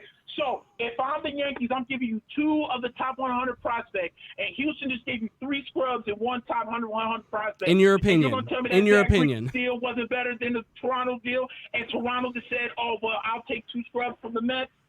I don't see how you're not connecting the dots to this, bro. Because your point hasn't come yet. You still haven't made a point. You literally haven't made a point. You literally haven't made a point. You just spent 10 minutes. You just spent 10 minutes doing jokes about 2 + 1. You literally never made a point. That has nothing to do. Your opinion. I did make a point. I just told you that the Yankees were giving 2 top 100. Let me repeat myself again since you won't listen. Please, yeah. I told you that the Yankees gave 2 top 100 prospects over the Houston Astros. They gave 1 to the Arizona Diamondbacks. You're telling me that the deal that Toronto got from the Yankees, which was both Garcia and Clint Frazier, was a better deal than 3 scrubs and the one guy that Houston the way that you talk about the top 100, the way that you talk about top 100, Nick, I would swear when I listen to you talk about this top 100 list, you would think that teams don't even have scouts. They just look at the top 100. They just look at the top 100 list and they go, well, I don't know. This top 100 list there's top 100 list that's based on the opinions. This 100 list that's based on opinions of journalists. We don't have scouts. We don't need scouts. We just got a list here of the top 100 of a couple of opinions from journalists. Nick, that's silly, bro. They have scouts. They have scouts that disagree and agree with each other. Should we not do rankings in college football then? What are you talking about? That's basically based on opinions too. If you want to, you're comparing college football rankings to opinion. You're calling college football rankings. You're comparing college football rankings, which is an evaluation. A college football ranking is an evaluation of a team and their performances, and you are comparing it to teams needing to use the top 100 list to gauge how good a prospect is. They don't use scouts. Okay. They don't have a scout team all of a sudden. So how do you engage how good a prospect is? Don't you have to watch him and watch his skill set and everything else the same way you have to watch? Yeah, that's why they have scouts. They have internal internal scouts. Yeah, they have scouts. They don't base it off a top 100 list. This whole top 100 list is crazy, Nick. Yeah, top 100 lists are for fans like you and I. Top 100 lists are not for scouts. Scouts aren't in the thing with. By the way, Mr. GM, hey, Jed Hoyer, Theo Epstein. By the way, we have scouts out there. Their job is to determine how good a player is, but we're not going to listen to them because we've got this top 100 list that a bunch of journalists thought up. No, bro, that's what I'm saying. What do you mean a bunch of journalists thought up? The top 100 list, Nick, is based on Keith Law. Keith Law, who's a journalist. You know Keith Law, right? He's the journalist for the MLB. The top 100 list is a poll that is basically compiled, and people rank these players, and these players, just like the college football rankings. Again, these are opinions, but college football rankings, the difference is it's an evaluation of a team's season, and you're evaluating the whole team. What I'm saying is you don't use that to base on how you trade people. No, you still have scouts. I disagree with you 100% on that. Because why would I just trade for any old prospect? Because you have scouts. You have scouts. Because what you did was a second ago, you tried to insult my intelligence when you were saying, oh, well, prospect goes in, oh, yeah, this guy's great, but he's not top 100. Oh, no. Because if I come up and like, hey, man, check this out. I was checking out this dude, Davy Garcia, man. This dude's great. And they know. They have scouts that know about Davy Garcia, he's Nick. Top 125 prospect. Nick, do you think? What they say. Nick, do you honestly think? Jed Hoyer or whoever you're Nick, talking to. do you honestly think? Come on, man. Nick, Stop let me ask you a question. it. Do you honestly think the Toronto Raptors didn't know about Davy Garcia until they saw the top 100 list? They have a staff of multiple dozens of people that are tasked with scouting players. They didn't all of a sudden go, whoa, who's this Davy Garcia guy on this top 100 list? They know who he is. He's a part of the pipeline. And they took 2 AAA scrubs. In your opinion, and in my opinion as well. Killing it. In your opinion and in my opinion as well. Let me say that one more time. A top 100 prospect and killing it in the minors right now. And in our opinion, the Blue Jays took 2 AAA guys who are mediocre at best and thought that in your opinion, we don't you don't know that. God. You don't know that. They have scouts that are they trust their scouts, Nick, more than they trust your buddy who goes on live. Your buddy who goes on live isn't getting paid to scout these players. So again, they trust their internal staff. Have you heard of Davy Garcia before I started talking about him? You mentioned him and I looked him up earlier. Oh, okay. So let me ask you a question. Yeah. Have you heard of any of the prospects that the Mets were talking about? I don't delve in. I'm not. First of all, I'm not a GM. Listen, I'm not a GM and I'm not a scout. What are you talking about, bro? Are you that far down the well? Are you that far down the well right now that you're reaching all the way down the well for asking me if I know about the Mets prospects? No, I don't. I'm not reaching at all. As a matter of fact, I'm starting to pull my well up and starting to get a little sip of this water because you killing me over here. Yeah, no, you are killing me. You are killing me because I feel like you kind of. It's not even so much me being a fan. Again, as I mentioned before, if Cashman did not make that quote about we knocked on the doors and no one answered, and then I see lesser deals being made, this conversation does not come up. Let me say it like this. Even if Brian Cashman would have came out and said, we kind of engaged, but I would just rather stand pat. He would be admitting that he didn't do his job, Nick. If Brian Cashman, come on, that's silly. That is silly. That is silly, Nick. To say that Brian Cashman would say, "Well, I only did half of my job here." That's silly. He, along with every other GM that's in contention right now, probably knocked on every single door. That is their job to do. That is literally in their job description. Hold on. So him saying he did that is not breaking news. Do you think the Los Angeles Dodgers that have one of the better records? Because I didn't even hear their names in any type of trade talks. You think the Los Angeles Dodgers were sitting there and they was like, I've heard. I don't know what you're reading. I've heard them in plenty of trades. I heard that they were players for the guy that Atlanta got, Shane Green. I heard that they were players for a bunch of teams. Nick, just because a team didn't do anything, again, just like your Yankees, Yankees feel secure, the Dodgers felt secure. again, if Brian Cashman would have just come out and said, if he would have just came out and said, look, I looked at the evaluation of teams, I looked at the market, I felt like we have the team right now, we just need to pitch better, play better, and we could get over this hump and we can get to the World Series. That's Brian Cashman's thought process. I have nothing against that. But when you tell me I knocked on all 29 doors, and I know he knocked on a few and they was open, and the doors that were open supposedly took lesser deals than the Yankees, I have every right to think the way that I do. Yeah, no. Listen, I'm not trying to say you don't have every right, Nick. No, you definitely have every right. I'm not going to agree with you, and we're not going to agree on this one. But no, you definitely have every right, and I get what you're saying. Right. I just think, Nick. I just think if you're asking me to be honest with you, Nick.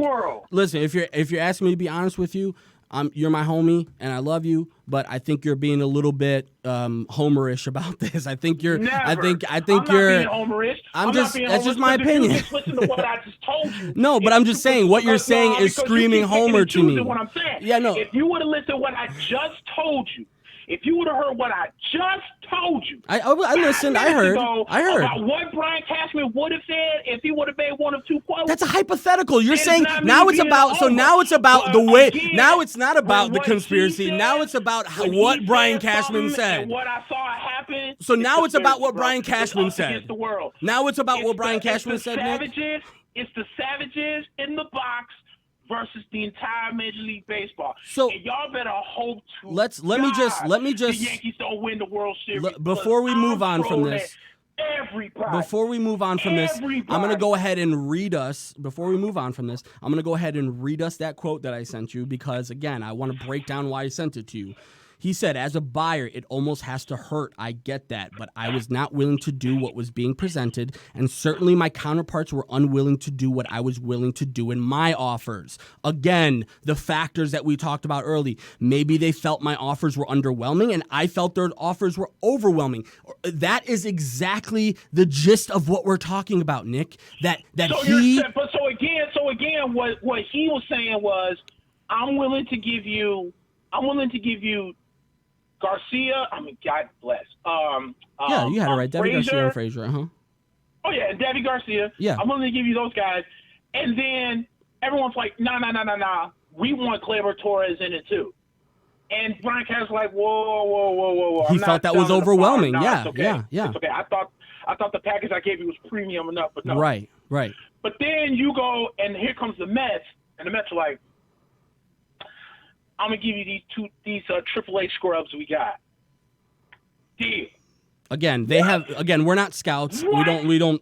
We're not scouts. We don't know. We're basing this off of the top 100. I get it. Come on, man. But again, let me finish the quote. I feel like you and I are smart enough. No, we are smart enough, and we have already agreed. We've already agreed. We've already agreed that the reported one that you're talking about is definitely better. But again, if the Toronto thought it was better, they would have accepted it. So that's where we're disagreeing. But let me finish this quote really quick.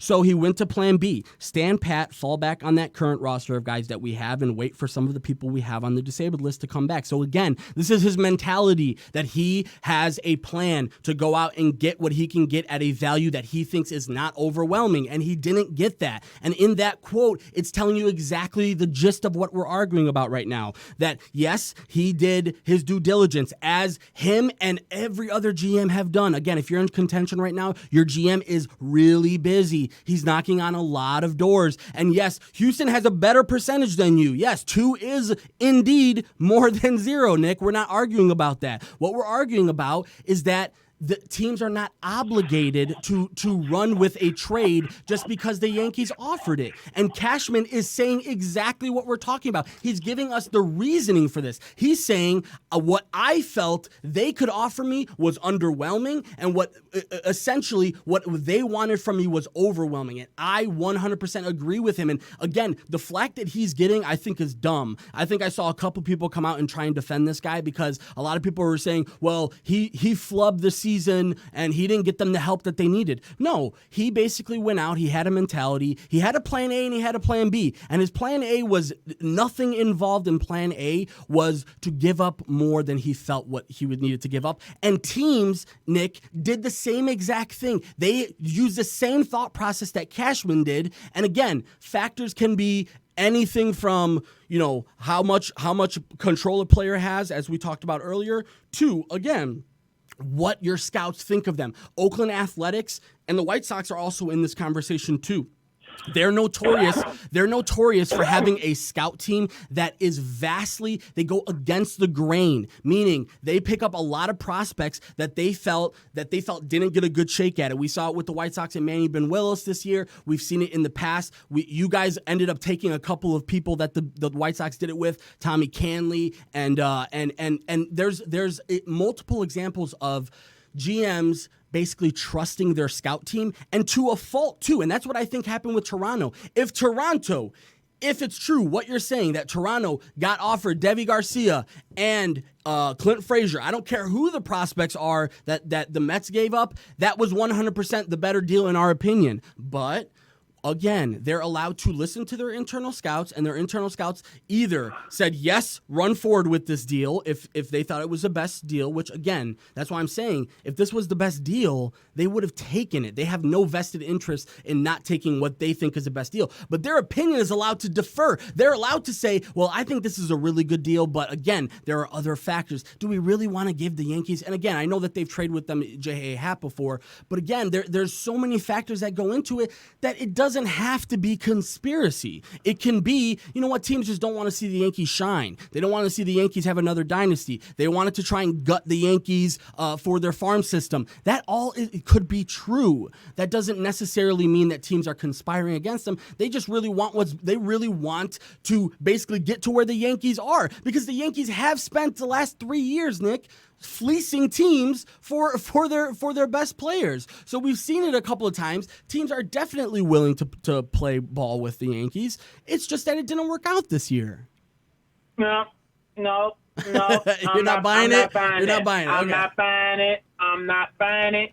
I'm still saying it's the Savages against baseball. Against baseball. I will have to agree with you on that, because clearly the Yankees did stand pat and feel like they had what it takes. And, I mean, honestly, Nick, it's hard to disagree with them. And any idiot that blames Brian Cashman for flubbing the season or moron is an idiot, yeah. No, I agree. Because Brian Cashman ain't flubbed nothing. He's the one who got them here. You said baseball don't want to see us shining. That could be true. See the empire rise. That could be true. You know what, Nick? I'll okay, give you that. I'll give you that. Even you know how obvious it is, Nick. Even Mike Francesa came out and said, "Lay off Cashman." Like, you idiots are too much sometimes with this Cashman stuff. So, Nick, I love you, brother. We don't. Yeah, I know you too. I don't blame Cashman for anything. I don't either. I see right in between the lines. Mm-hmm. And again, you're allowed to think that. And I know, like, it's like if you go out with a girl and all she does is want you to take her out to dinner, you get no play in the end. At some point, you're gonna be like, "No, I don't want to take you out to dinner." And then she picked up a scrub afterwards. So many times the New York Yankees can fleece somebody, and then they finally get smart, like, "Oh, damn it, no, yeah. I just don't want to make this deal." I would listen. You know what, Nick? And I just can't deal with it. I would take what you just said as more of a reasoning for why they stayed pat. They smartened up. They said, why should we unload this system right now when the team still has a couple of question marks but is in a really good position? And I just think that let me put it this way, Nick. If the Yankees went on a 10 to 15 game stretch at the beginning of July where they didn't have, let's just say they lost 11 of 15. Mm-hmm. I think we would have seen Cashman go out and be the real aggressor. I think he came out playing with house money, and if the circumstances were different, I think we would have seen him pull off some deals that he couldn't pull off right now. Right.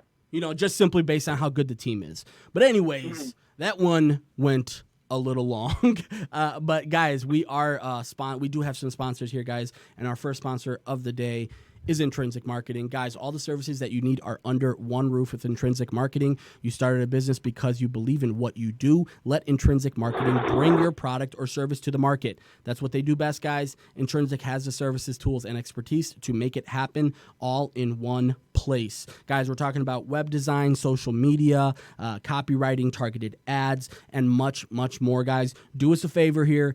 IntrinsicChicago.com is the website. Go check them out, guys. Again, they've got pretty much everything that you need to start up your own podcast. And again, they also are going to be the one-stop shop for everything you need: web design, social media, copywriting, targeted ads, and much, much more, guys. Again, we talked about it, intrinsicchicago.com, INTRINSIC Chicago.com. Nick, we are going to do the last breakdown of the AFC, and finally we can move on to the NFC, where we have more interest in future weeks, which is amazing. A lot more interest, bro. Yeah, both of our teams. Go ahead. As a matter of fact, I'm doing this little podcast on the side called Arch Rivals. Yeah, I saw that. That was cool. Yeah, and of the four of us that are on the show, there's only three, including myself, but of the four, including myself, I'm the only NFC guy. Oh, they're all. Which means was he a Chiefs fan? I think I saw a Chiefs jersey. He's a Chiefs fan. Oh. Was your boy a Chiefs fan? I'm sorry. Yeah, one's a Chiefs fan. The one with the long beard, that's Ricky. He's a Patriots fan. Okay. And then the guy that wasn't there is a Raiders fan. Dope. Yeah, no, I think that's the one thing that we can definitely agree on. The AFC is just lacking of storylines right now, and the AFC South, honestly, Nick, the AFC South probably is one of the more story-packed divisions in the AFC. True. Based on just again, the Colts and the Texans last year were clearly the top two teams. The Jaguars clearly had taken a very clear step down, and the Titans really, even though they surged, they did surge towards the end. They just didn't really have enough. And Mariota, man, it's time to start talking about Mariota as a bust, I think, Nick. I think after this year, you're gonna have to start to really, really look closely. I think what year were Jameis and Mariota drafted, Nick? 2014. 2014. So, to me, man, you're hitting your 5 to 6 year mark here. It's time to start evaluating what we've got. And part of the reason why he's looking like more of a bust is he can't stay healthy. Like, at least when it comes to Jameis, we've seen a lot of high highs with Jameis, and we've seen some really low lows with Jameis. And you can usually make a determination, other than him being suspended or being benched every once in a while. This guy can stay on the field, and clearly his teammates, they play for him. That's something that, one thing that I think a lot of people don't think about when it comes to Jameis, even though he had the whole awkward eat the dub thing a couple of years ago. But his teammates, Nick, they do respond to playing with him. Mike Evans has talked about it a ton. OJ Howard has talked about it a ton, that they love playing with this guy. He's a fun guy to play with, and you want him as a leader. So again, Mariota, it's time to start talking about it. But let's start with the Titans. How about we start with the Titans, Nick? Let's do it. Yeah, I'm looking at their depth chart right now. You mentioned Mariota, and I'm glad you brought his name up, because remember, Tennessee traded for Ryan Tannehill, who is the former starting quarterback for Miami. Yeah. So I think that's kind of a message. It's a message, and it's a what's the word I'm looking for? It's a security blanket, because as you said, Mariota has gone down over the last couple of years with the knee injury. Yeah. And then he had the hand injury. And I think last year, was it Blaine Gabbert was their backup quarterback? Yeah. And, now he's backing up in Tampa. But I think trading for Ryan Tannehill is kind of letting Marcus know that if you don't perform or if you don't stay healthy, we got another young kid that's ready to take your spot. Yep. I think another guy that needs to be brought up in Tennessee is the wide receiver Corey Davis. Yeah. Remember, coming out of what he come out? I think he was out of Western Michigan. Oh yeah, you're right. Western Michigan. Yep. Western Michigan. Yep. Yeah, and Corey Davis was supposed to be the best complete receiver coming out of this draft. Yeah. And I don't feel like he's really lived up to the hype. No, not at all. You know what I'm saying? Yeah. It's like it was all like if I'm in one of those what's the letters? IDL, IPA, IDP, whatever. IDP.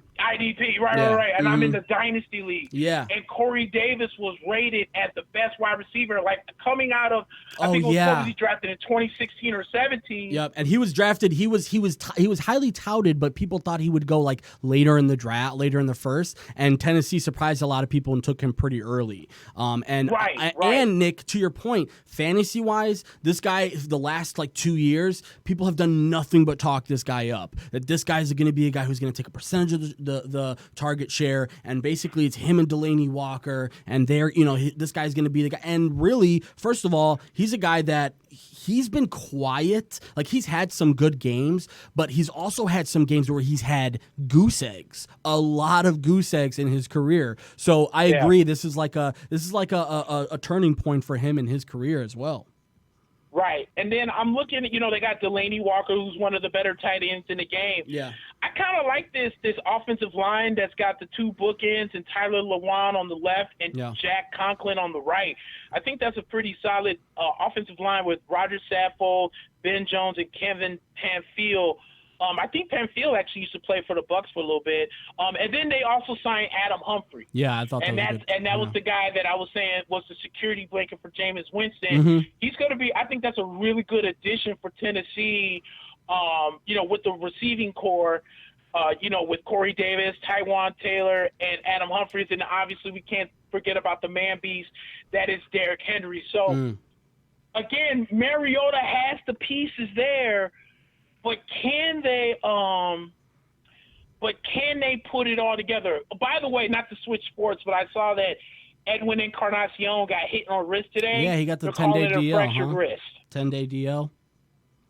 That's what it sounds like. That's where he's going to go. So, man, the Yankees can't stay healthy for anything. I know. Well, the good thing is, people thought, they're going to fall off, like earlier in the year when they had that streak where basically every single one of their players went down with injury. Everyone's like, okay, the Yankees are going to suck now, and all of a sudden they just kept fighting in games and kept winning games, and then next thing you know, you got all your guys back and you're one of the best teams in the league. So not so bad. Now, Nick, I do want to mention for Lewan, he is facing a 4-game suspension, I believe. Oh, that's right. That's right. So he may miss the beginning of the year, but that's still a really good offensive line, like you said. They went out and listen. The question has always been for Mariota, does he have the weapons? They went out and got Deion Lewis last year and tried to help out with Derrick Henry. Derrick Henry has this really big breakout year. And then they signed Adam Humphries this year. And then they drafted A.J. Brown out of Ole Miss, who I think is going to be a really good player one day. And then you talked about Delaney Walker, and Jonnu Smith is not a bad tight end as well. So that offense is going to be able to get some things together. They just have to get some flow. I think they lost their offensive line, or their offensive coordinator, who I believe, if I'm not mistaken, was he the quarterback's coach, the new Packers coach? Yes.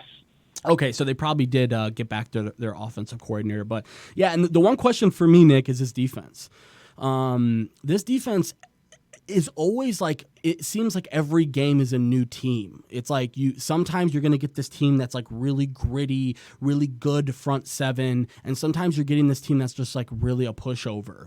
And I know that they've got Malcolm Butler, who they signed last year. Kevin Byard is one of the best safeties in the league and signed a really huge extension with them. And then they picked up Cameron Wake this year. I think, if I'm not mistaken, they're going to switch to a 3-4, or traditional 3-4. They did run some 3-4 with Derek Morgan and all these other guys last year, but this year they're going to go with the true 3-4. Wesley Woodyard is a staple in that defense, and he's one of the best IDP candidates too as well. But yeah, no, Nick, I really like this offense, but this defense really scares me sometimes.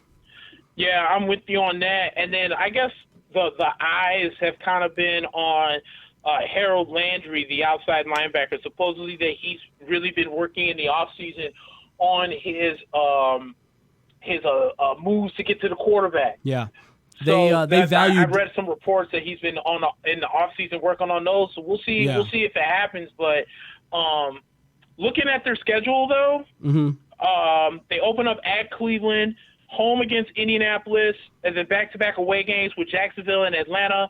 Home against Buffalo, at Denver, back-to-back home games against the Chargers and Tampa Bay, at Carolina, and then home against Kansas City. Then they have the bye week in Week 11.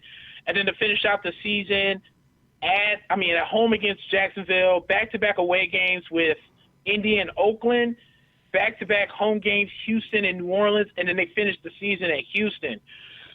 And as we mentioned, with Tennessee, it's all about the health. Yeah. I think it's all about, on paper their defense looks okay, but I understand why you have questions with them. Yeah.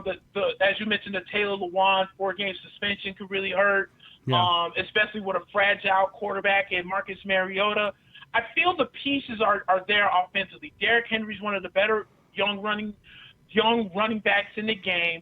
Adam Humphries is coming off a season where he had career highs in catches and yards, and is a sure-handed wide receiver. Mm-hmm. Can Corey Davis step up? Delaney Walker's been a good security blanket for Marcus Mariota. Yeah. But the schedule is kind of tough. 7-9, 8-8. I'm thinking anywhere between 6-10 and 8-8 for Tennessee. That was my thought process, because honestly, Nick, their schedule doesn't look too bad. Like, depending on how a couple of those teams end up shaking out, they could have a pretty nice looking schedule when it's all said and done.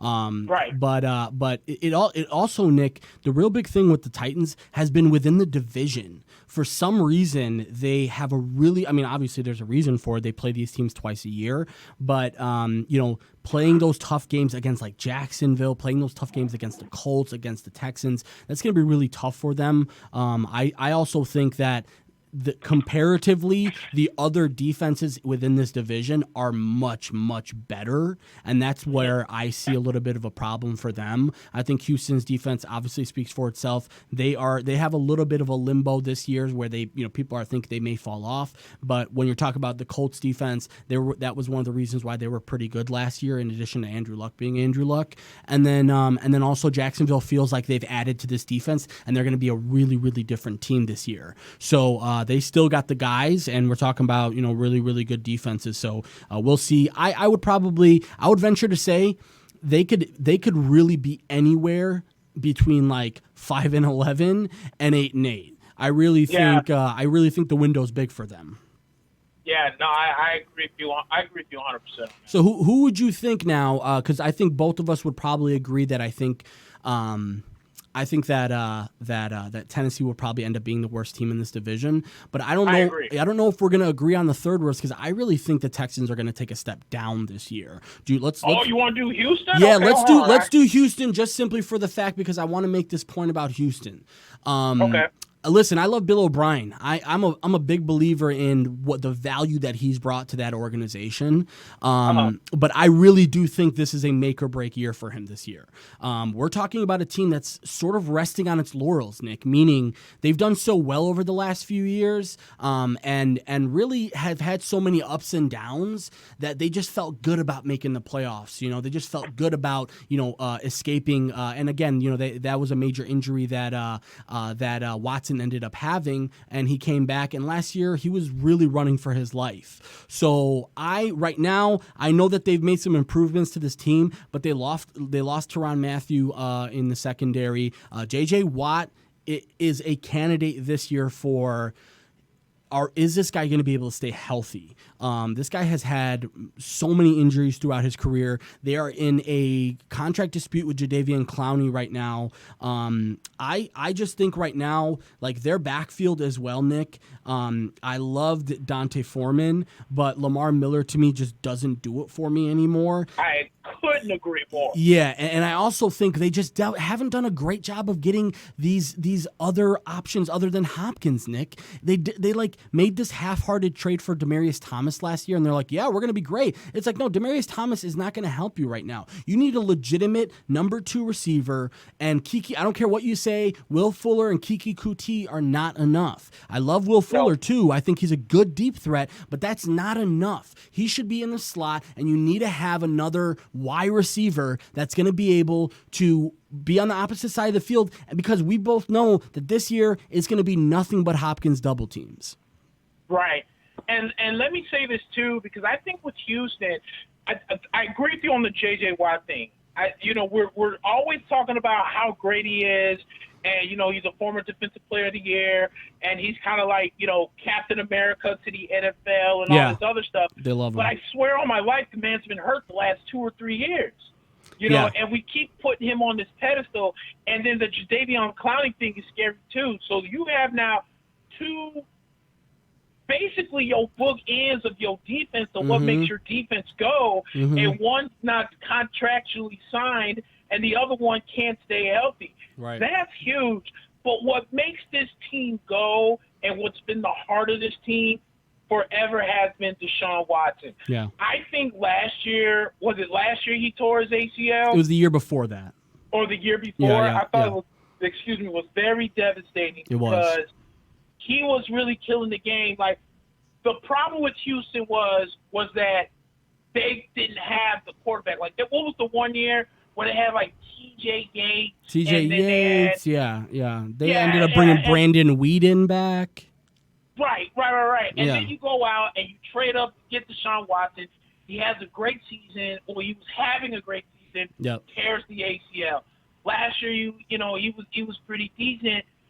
I think that's the heart and soul, because I agree with you 100%. I've never understood the fascination of Lamar Miller. Outside of the fact that he has speed. Yeah. Speed doesn't mean jack if you can't get between the tackles. Exactly, yeah. If you can't get in between the tackles, or you can't break tackles, speed doesn't mean anything.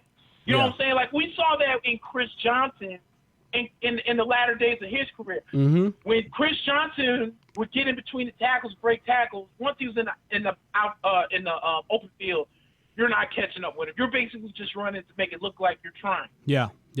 No, but when he didn't have that ability towards the end of his career, he still had the speed, but he couldn't break tackles. It didn't mean anything. And that's how I feel about Lamar Miller.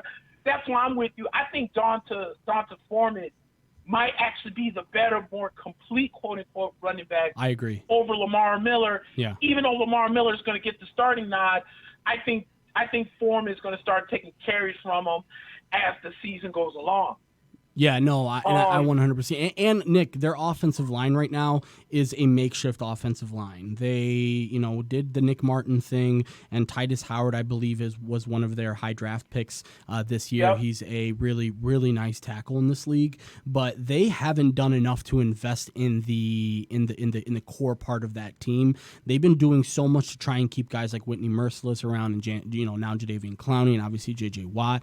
They obviously had to move on from Tyrann Mathieu because of financial constraints. There was a lot of rumors that maybe he would be able to come back on a little bit cheaper of a deal. That didn't end up happening, and I think Tyrann Mathieu probably was smart to do that, because I really see this team's arrow, Nick. It's right now sort of on the even level, and it can go quick. I know you probably got their schedule up in front. We'll see what their schedule looks like the first couple of weeks. But I would say, Nick, if this is a team that starts like 1-3, 2-5, this is a team that can go very south very quick. Right, and you're right. I do have the schedule up here. So they start off. They're the early Monday night game against New Orleans. That's an away game. That's interesting. And then they're at home against Jacksonville, at the Chargers, back-to-back home games against Carolina and Atlanta, back-to-back away games against the Chiefs and Colts, and then back-to-back home games against Oakland and Jacksonville before their bye week in Week 10. And then to finish off the season at Baltimore, 3 consecutive home games against the Colts. That's a Thursday night game. The Patriots and the Denver Broncos in that order. Back-to-back away games against Tennessee and the Bucks, and then they finish off at home against Tennessee. Wow. So if you want to go back and focus on those first 5 games, New Orleans should have been in the NFC Championship game. They're still good. Jacksonville, stingy defense. Chargers, if they can get Melvin Gordon back, they're still a good team offensively and defensively. And then, Carolina's kind of a wild card because, Carolina they come and go as Cam Newton comes and goes. Right. When Cam Newton is on, the Carolina Panthers sometimes can't be stopped. Yeah. When Cam Newton sucks balls and he's doing all that pouting and BS on the sideline, do they suck balls? So it's kind of dependent on what Carolina team you're going to get. Yeah. And then, what is that, 1, 2, Atlanta. 3, 4, and then the fifth game is against Atlanta. Yeah. And then it doesn't get any easier because then you get Kansas City and you get the Colts, Yeah. who could be respectively division leaders in their own divisions. Yeah. So you're right. Those first 6, 7 games is medium tough to super tough. Yeah, and Nick, they face some really tough defenses in the middle of the season. So New Orleans and Jacksonville, obviously Jacksonville's a really good defense, but New Orleans, Jacksonville, the Chargers, the Panthers, and the Falcons is a pretty, you can make a case that they could probably go 3-2 there if they have a good enough, start to the season. But when you're talking, then you're starting to talk about, then Kansas City, which has improved on both sides of the ball, quite frankly. So they are, to me, the threat in the AFC. We didn't get a chance to discuss them in particular, but I think they're my favorite this year, depending on how well that system runs without a guy like Kareem Hunt or something like that. So then you're talking about, Kansas City, Indianapolis, Oakland, who's going to be an improved football team this year, and then Jacksonville's defense, Baltimore's defense, Indianapolis's defense, New England's defense, Denver's defense. Man, that's going to be a tough stretch there. I really see this team. I just like what you talked about Cam Newton, Nick. I'm going to say the same thing about Deshaun Watson. He's going to have to really have to pull it out this year, and it's going to have to be Kiki Kuti. It's going to have to be Will Fuller. It's going to have to be Hopkins, because quite frankly, this offensive line is not going to really throw anybody back. And I don't necessarily see Lamar Miller having a giant season. I think Donta Foreman's a good back, but to me, he's a third. He's like kind of like a short goal line type back who's going to really be able to get you positive yards, but he's proven that he can't be a full kind of workload type guy. So Deshaun's going to have to really do this, because this defense, Nick, they're not always great. Like, listen, they have J.J. Watt, and they had Jadavian, and they have Merciless, and they had Matthew last year. To me, bro, I don't necessarily see them in games and go, wow, this was a great defense. I saw them in some games last year where they were, getting into unnecessary shootouts with teams because their defense couldn't stop anybody.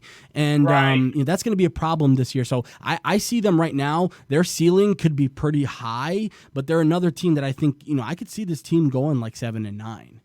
Yeah, I was thinking the same thing too, like 7-9, middle of the pack, 8-8. And I'm glad you mentioned about their defense, because I remember, I can't think of what, I think it was the playoff game, I want to think, where, dude, Jadeveon Clowney was caught in wrong positions so many times. Yeah. I can't think of, it was either a late game or it was a playoff game. I know what you're talking about, where it was like 3rd and goal, and he was coming off the edge. Oh, he missed his assignment. Yeah. He was in the middle of the field, and the running play went to where he was supposed to be. And it was a big game. And I'm thinking, like, how either A, you got pushed over there, or B, you ended up over there, doesn't make sense. Yeah. You know what I'm saying? And let's not get the game twisted. Let me say this. I think the thing about Jadeveon Clowney, in my opinion, is in the wrong system. When we saw him in South Carolina, he was a 4-3. He was a hand down. He was a hand down pass rusher. He was not a stand up guy. Exactly. Yeah. Now we have him as a stand up guy, and that stuff's kind of different. It's different because now, as a stand up guy, the offensive lineman has 2-3 steps before now they're going to engage on you. Yeah. Where if you're hands down, you could bull rush, swim, do whatever it is and you on lose, an offensive lineman, and he doesn't have time to set. Yeah, and you lose your leverage. Is that guy to be a 3-4 lineman. Yeah, Nick, and you lose your leverage. Like, you're not using Clowney's size to your advantage anymore when you have him on his feet. Teams, and this has been textbook for teams against the Texans, they do their best to get him out of position, and they also do their best to get him into pass coverage. That's the real thing about him, is he can make a play at the line of scrimmage, but as a stand-up linebacker, I don't think it's going to work out. I see him, honestly, Nick, I see a Le'Veon Bell type saga with him and the Texans coming very soon. I think that they genuinely are really far apart, and I genuinely think Clowney sees the window slowly shutting a little bit on him, meaning he's got to really capitalize on the value that he has left, because quite frankly, Nick, if we're being honest with each other, has he he lived up to the status that we thought as a number one pick out of South Carolina? No. And let's be honest, that one play against Michigan, where he popped the helmet off of the running back and it looked amazing. To me, it still rings true that everybody valued him so heavily because of that play and just how effective he was for South Carolina in college. So yeah, we will definitely agree on that. Let's move on to the Jaguars here, Nick, because I think me and you are probably in agreement that the Colts are the best team in this division, right? Oh, easily. Yeah. So let's wrap up the lesser teams in this division here.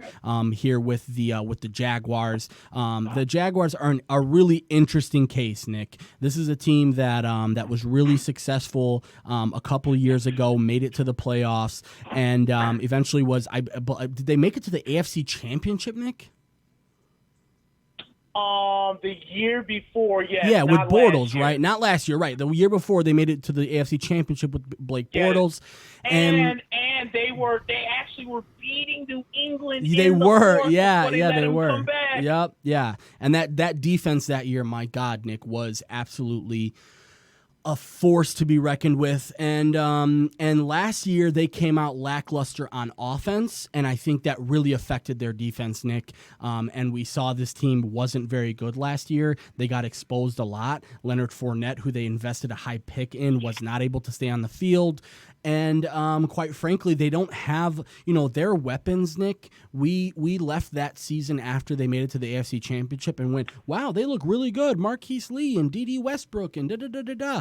And now you look at them and you go, is this a team that can contend, in this division? Because I know they brought in Nick Foles. They feel like they've got their signal caller. Good for them. And I know that they got rid of Blake Bortles. He's now the backup over with the Rams. But Leonard Fournette is still a lottery ticket, and you still haven't cashed that thing in because he hasn't played enough. Now, when he's on the field, Nick, Leonard Fournette is a beast. I don't think we will disagree about that. When this dude's healthy, this dude will bowl you over. He can gain yards he's a yard after contact guy too, which you love about him. But he can't stay on the field. He's a head case a little bit. He always is getting in fights with the coaching staff. So this year they made a really, really heavy investment, Nick, to retool this defense and then get some offensive line help. And I think they did a pretty decent job. I see them as a team, Nick, that's a candidate for a step up because of how good this defense is. We're talking about Ngakoue staying, Marcel Darius. People forget how good this guy was in Buffalo. He's not the same player, but he's still a darn good player to put next to Calais Campbell. And then Josh Allen. People are forgetting that this is a team that picked up Josh Allen, who a lot of people thought was the best pass rusher in the draft this year. So they retooled this defense to a heavy degree. Miles Jack is a breakout contender. They signed Jake Ryan away from the Packers, and they still got AJ Boye and Jalen Ramsey. So to me, they are in a position right now, Nick, to take a step up. But we're gonna have to see who Nick Foles is. We're gonna have to see what type of offense they want to be. And they didn't really buy many reinforcements for Fournette. They went out and got Alfred Blue, and that's it. So right now, it's basically Fournette or bust. Let me say this. If I were Blake Bortles, I would take one of those craps in a bag and set it on fire and put it right on front of the doorstep of Leonard Fournette. Because I think Leonard Fournette is the reason why Blake Bortles was so exposed last year. Yeah. Because the year before, when Leonard Fournette was a beast, just running all over the Pittsburgh Steelers and pretty much the league, it took a lot of pressure off of Blake to make the quote-unquote important throw. Yep. You know what I'm saying? Or the clutch throws. He threw more last year than he was supposed to because of the aforementioned reasons that you made. Yeah. He can't stay on the field. He's a damn head case. He's always fighting with his coaches. Yeah. Tom Coughlin called him lazy and damn near got traded in the offseason. Yeah, that was close. Yeah. It was so close. So I don't know who convinced Tom Coughlin to keep him on the team, but he was at least one snap away, like one finger snap away from being traded. Yep. With that being said, if Fournette stays healthy, then we won't see the exposure of Nick Foles. Because let me say like this. I think Nick Foles is a product of a system. Because we cannot sit and forget how average Nick Foles. Like, I want to give Nick Foles the benefit of the doubt when he was in St. Louis, because we know that Jeff Fisher is a quarterback killer. Yeah, he'll take outside of Steve Air McNair, he's a quarterback killer. He'll take Tom Brady and make it a 5-11 team. Oh, easily, like a complete dumbass. I'm with you on that. Okay, I know Nick Foles took over the Eagles and they won the Super Bowl. I give them all the credit in the world for that. That Eagles team was good, and they were something special. Yep. They went out and were took a double doink win over the Bears, but then they didn't look good against New Orleans. Got exposed, quite frankly. Got exposed. Yeah. So, again, if Leonard Fournette, because I'm with you, Alfred Blue does nothing for me. So if Leonard Fournette stays healthy, Nick Foles doesn't have to make the important throws, quote unquote. Right. But if Leonard Fournette can stay healthy, you asking Nick Foles to win games for you? Yeah. Jacksonville's a 6-10 team at best. Yeah, no, we're in 100% agreement about that. And Nick, I will say this about Nick Foles. I like what Jacksonville did. They went out and said, we're going to get our guy. We're not going to draft a guy and just try and build him because they felt that this defense was good enough that they can contend this year. Hey, Mac. Yes, sir. Hey, keep on talking. UFC. Give me 5 minutes. I got to go help the store. I'll be back in like 5. Okay. Let me get into UFC here, okay? All right, cool. All right, guys. While we wait for Nick, and we'll wrap up the AFC South, guys, in a couple of minutes when Nick is back. But, guys, I wanted to talk a little bit of UFC with y'all because there was a UFC fight night that happened during the day. While we were here, I was actually watching it. That's why you keep seeing me look down. It ended a little while ago, but the card was Colby Covington versus a aging Robbie Lawler. But most importantly, guys, we'll talk about the overall card. But most importantly, I want to talk about the ramifications of that. So again, this segment, guys, is brought to you by somebody that you guys know very well by now. It is Nux 3-in-1 refresher spray, guys. You can see it over here. We've got our Nux swag, and we've got one of these.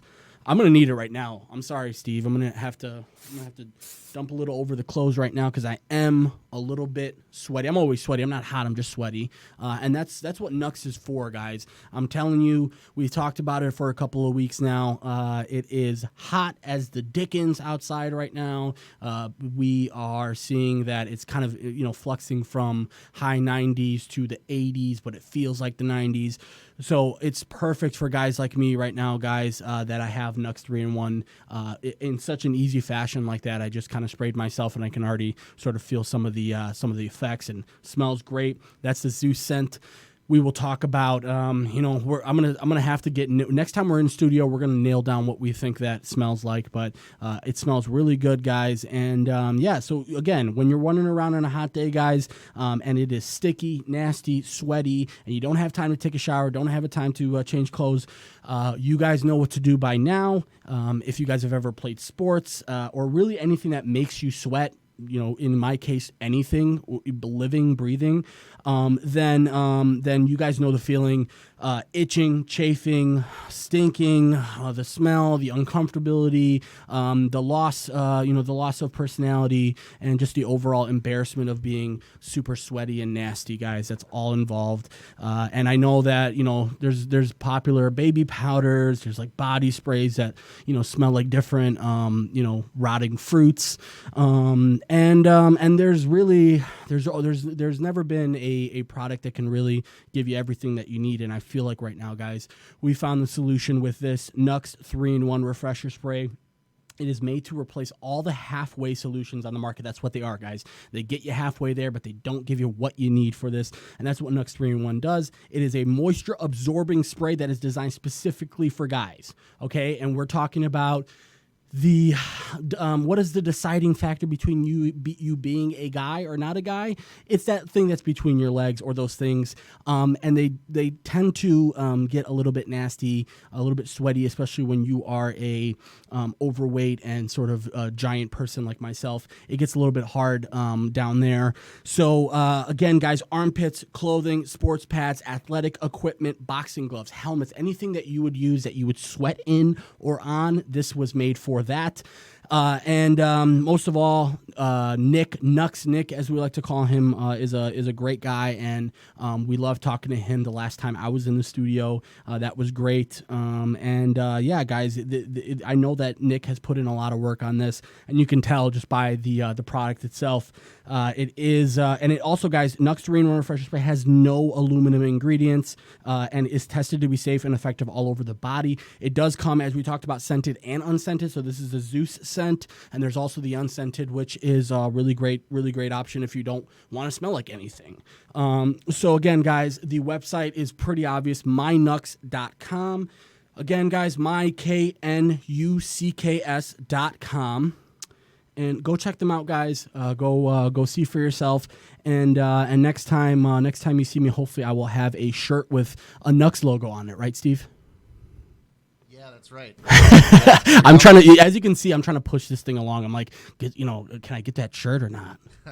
Yeah, he actually just reached out. He said, they should be coming this week. So my man, I appreciate it, Nux Nick. No, I'm definitely kidding. Thank you so much. We appreciate you supporting the show, guys. Again, go check out My Nux 3-in-1 Refresher Spray, mynux.com. Check them out. This segment is brought to you by My Nux. Basically, this UFC card, guys. It was a daytime card. I'm not a fan of daytime cards. It was a decent card, actually. The prelims were a little bit underwhelming as far as like the talent that was in it, but there was a few interesting fights that I got to check out earlier before I had to take a work call, and I missed a couple of fights, but eventually I jumped back on, and the main card was pretty good. I got my iPad here, so I got to watch a little bit on the way. I know Valentina Shevchenko's sister fought and had a pretty good fight and ended up winning, so that was an interesting one. But obviously the main event in this one, guys, was Covington versus Lawler. I was, that was really the fight I was looking forward to most. Also, Nasrat Haqparast, he's a... I want to say he's like Swedish or something like that. Let me check. He's actually German, but he trains out of he trains out of TriStar, which is Faraz Sahabi's gym in Toronto, I believe. He's a trainer for pretty much most of your favorite stars, I imagine. George St. Pierre is on that list, and he's one of the brightest minds in MMA. And Haqparast had a tremendous fight, and he won the fight, I believe, by decision. But he looked really good and looked really fluid. And honestly, he's a guy who's probably made his name for a name for himself today, because I know that Joaquim Silva, the guy that he bought, and he actually won, if I'm not mistaken, by knockout. Technical knockout. So he did win by TKO. But to be quite honest, Haqparast, he's a lightweight who's a little bit heavy for lightweight, but I think he doesn't have a problem cutting weight. So to me, it's like, all right, you'd rather be big, and that's no problem. And having Faraz Sahabi as your coach, it really helps. It goes a long way. So I can see him do some damage at 155. I just really think that, quite frankly, right now he's a prospect. I know he's like 23 years old, I think. So he's still a prospect in the league. He's going to need a little bit of seasoning, but we may be talking about him in the lightweight conversation early next year. He just needs a couple more fights against some more ranked fighters. He's 11-2 right now in MMA, and I believe he's undefeated in the UFC. So we'll see who they give him next. But I like Neto BJJ. I just didn't think it was his day, and I actually must have missed that finish because I was driving. But again, guys, we talked about Jim Miller, Clay Guida. I wanted to talk about this one because Clay Guida is a local guy. Chicago people love Clay Guida. And it wasn't the Carpenter's day today. I believe it was, with 50 or like about a minute left in the first round. we were doing the podcast as this happened, and I mentioned it earlier in the podcast, but he got caught with a really nice right hand and then went down and then tried to take a shot on Jim Miller, and Jim Miller just wrapped his neck up and really had him basically concussed and unconscious, but he was on his knees. So I guess because I said earlier I hoped he was okay because anytime you see a guy go limp after being choked out, you tend to think that there's something wrong. Something happened, something bad, or worse than what you think happened. But it was just, I think, because he was on his knees and he fell flat after Jim Miller got off of him. But yeah, Clay Guida came up short, and you have to wonder if it's maybe time for Clay Guida to call it a career at this point. He's entertaining. He had a couple of good fights before this, but it might be time for him. And then, guys, we will jump right into this Colby Covington, Robbie Lawler fight. It was a decision, guys. And Colby Covington looked good. I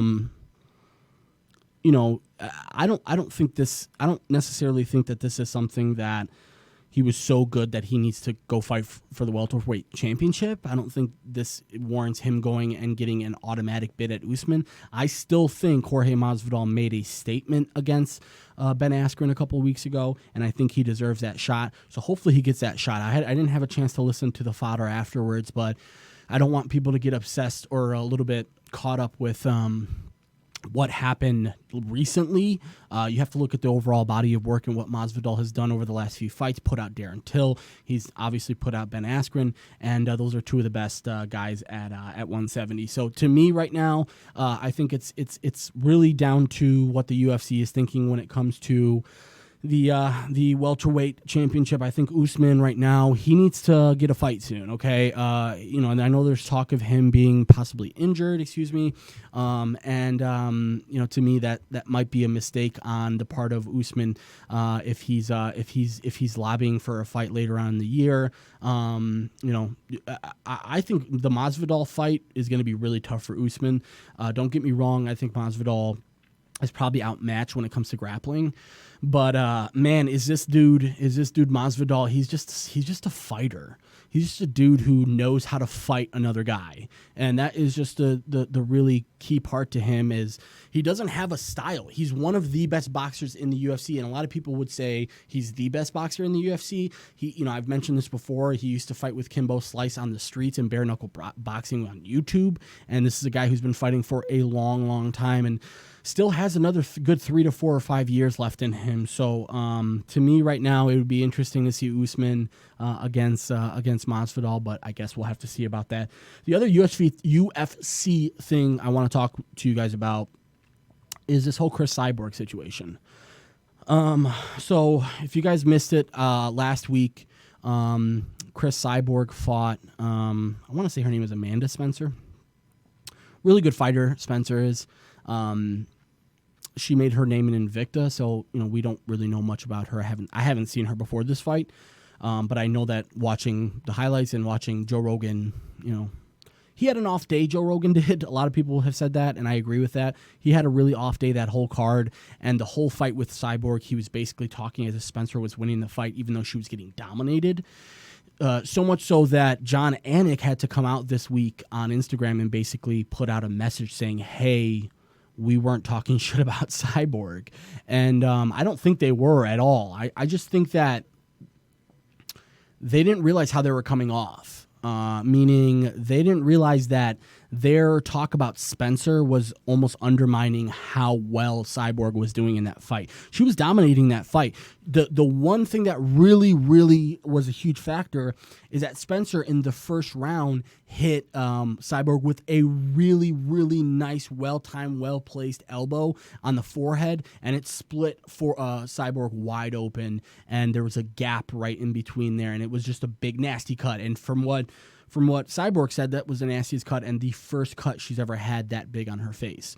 So I think that rocked Cyborg, and I think it was so surprising that I think Anik and Rogan both came out and sort of overreacted about how well Spencer was doing, when in reality I think Cyborg pretty much dominated that fight to the point where I think Spencer was hanging in there, and she looked like, she's tough. Let's get that on the table right away. She is a tough chick, excuse me, but Cyborg dominated that fight, and I think she was upset with the way that people were, talking about her after the fight.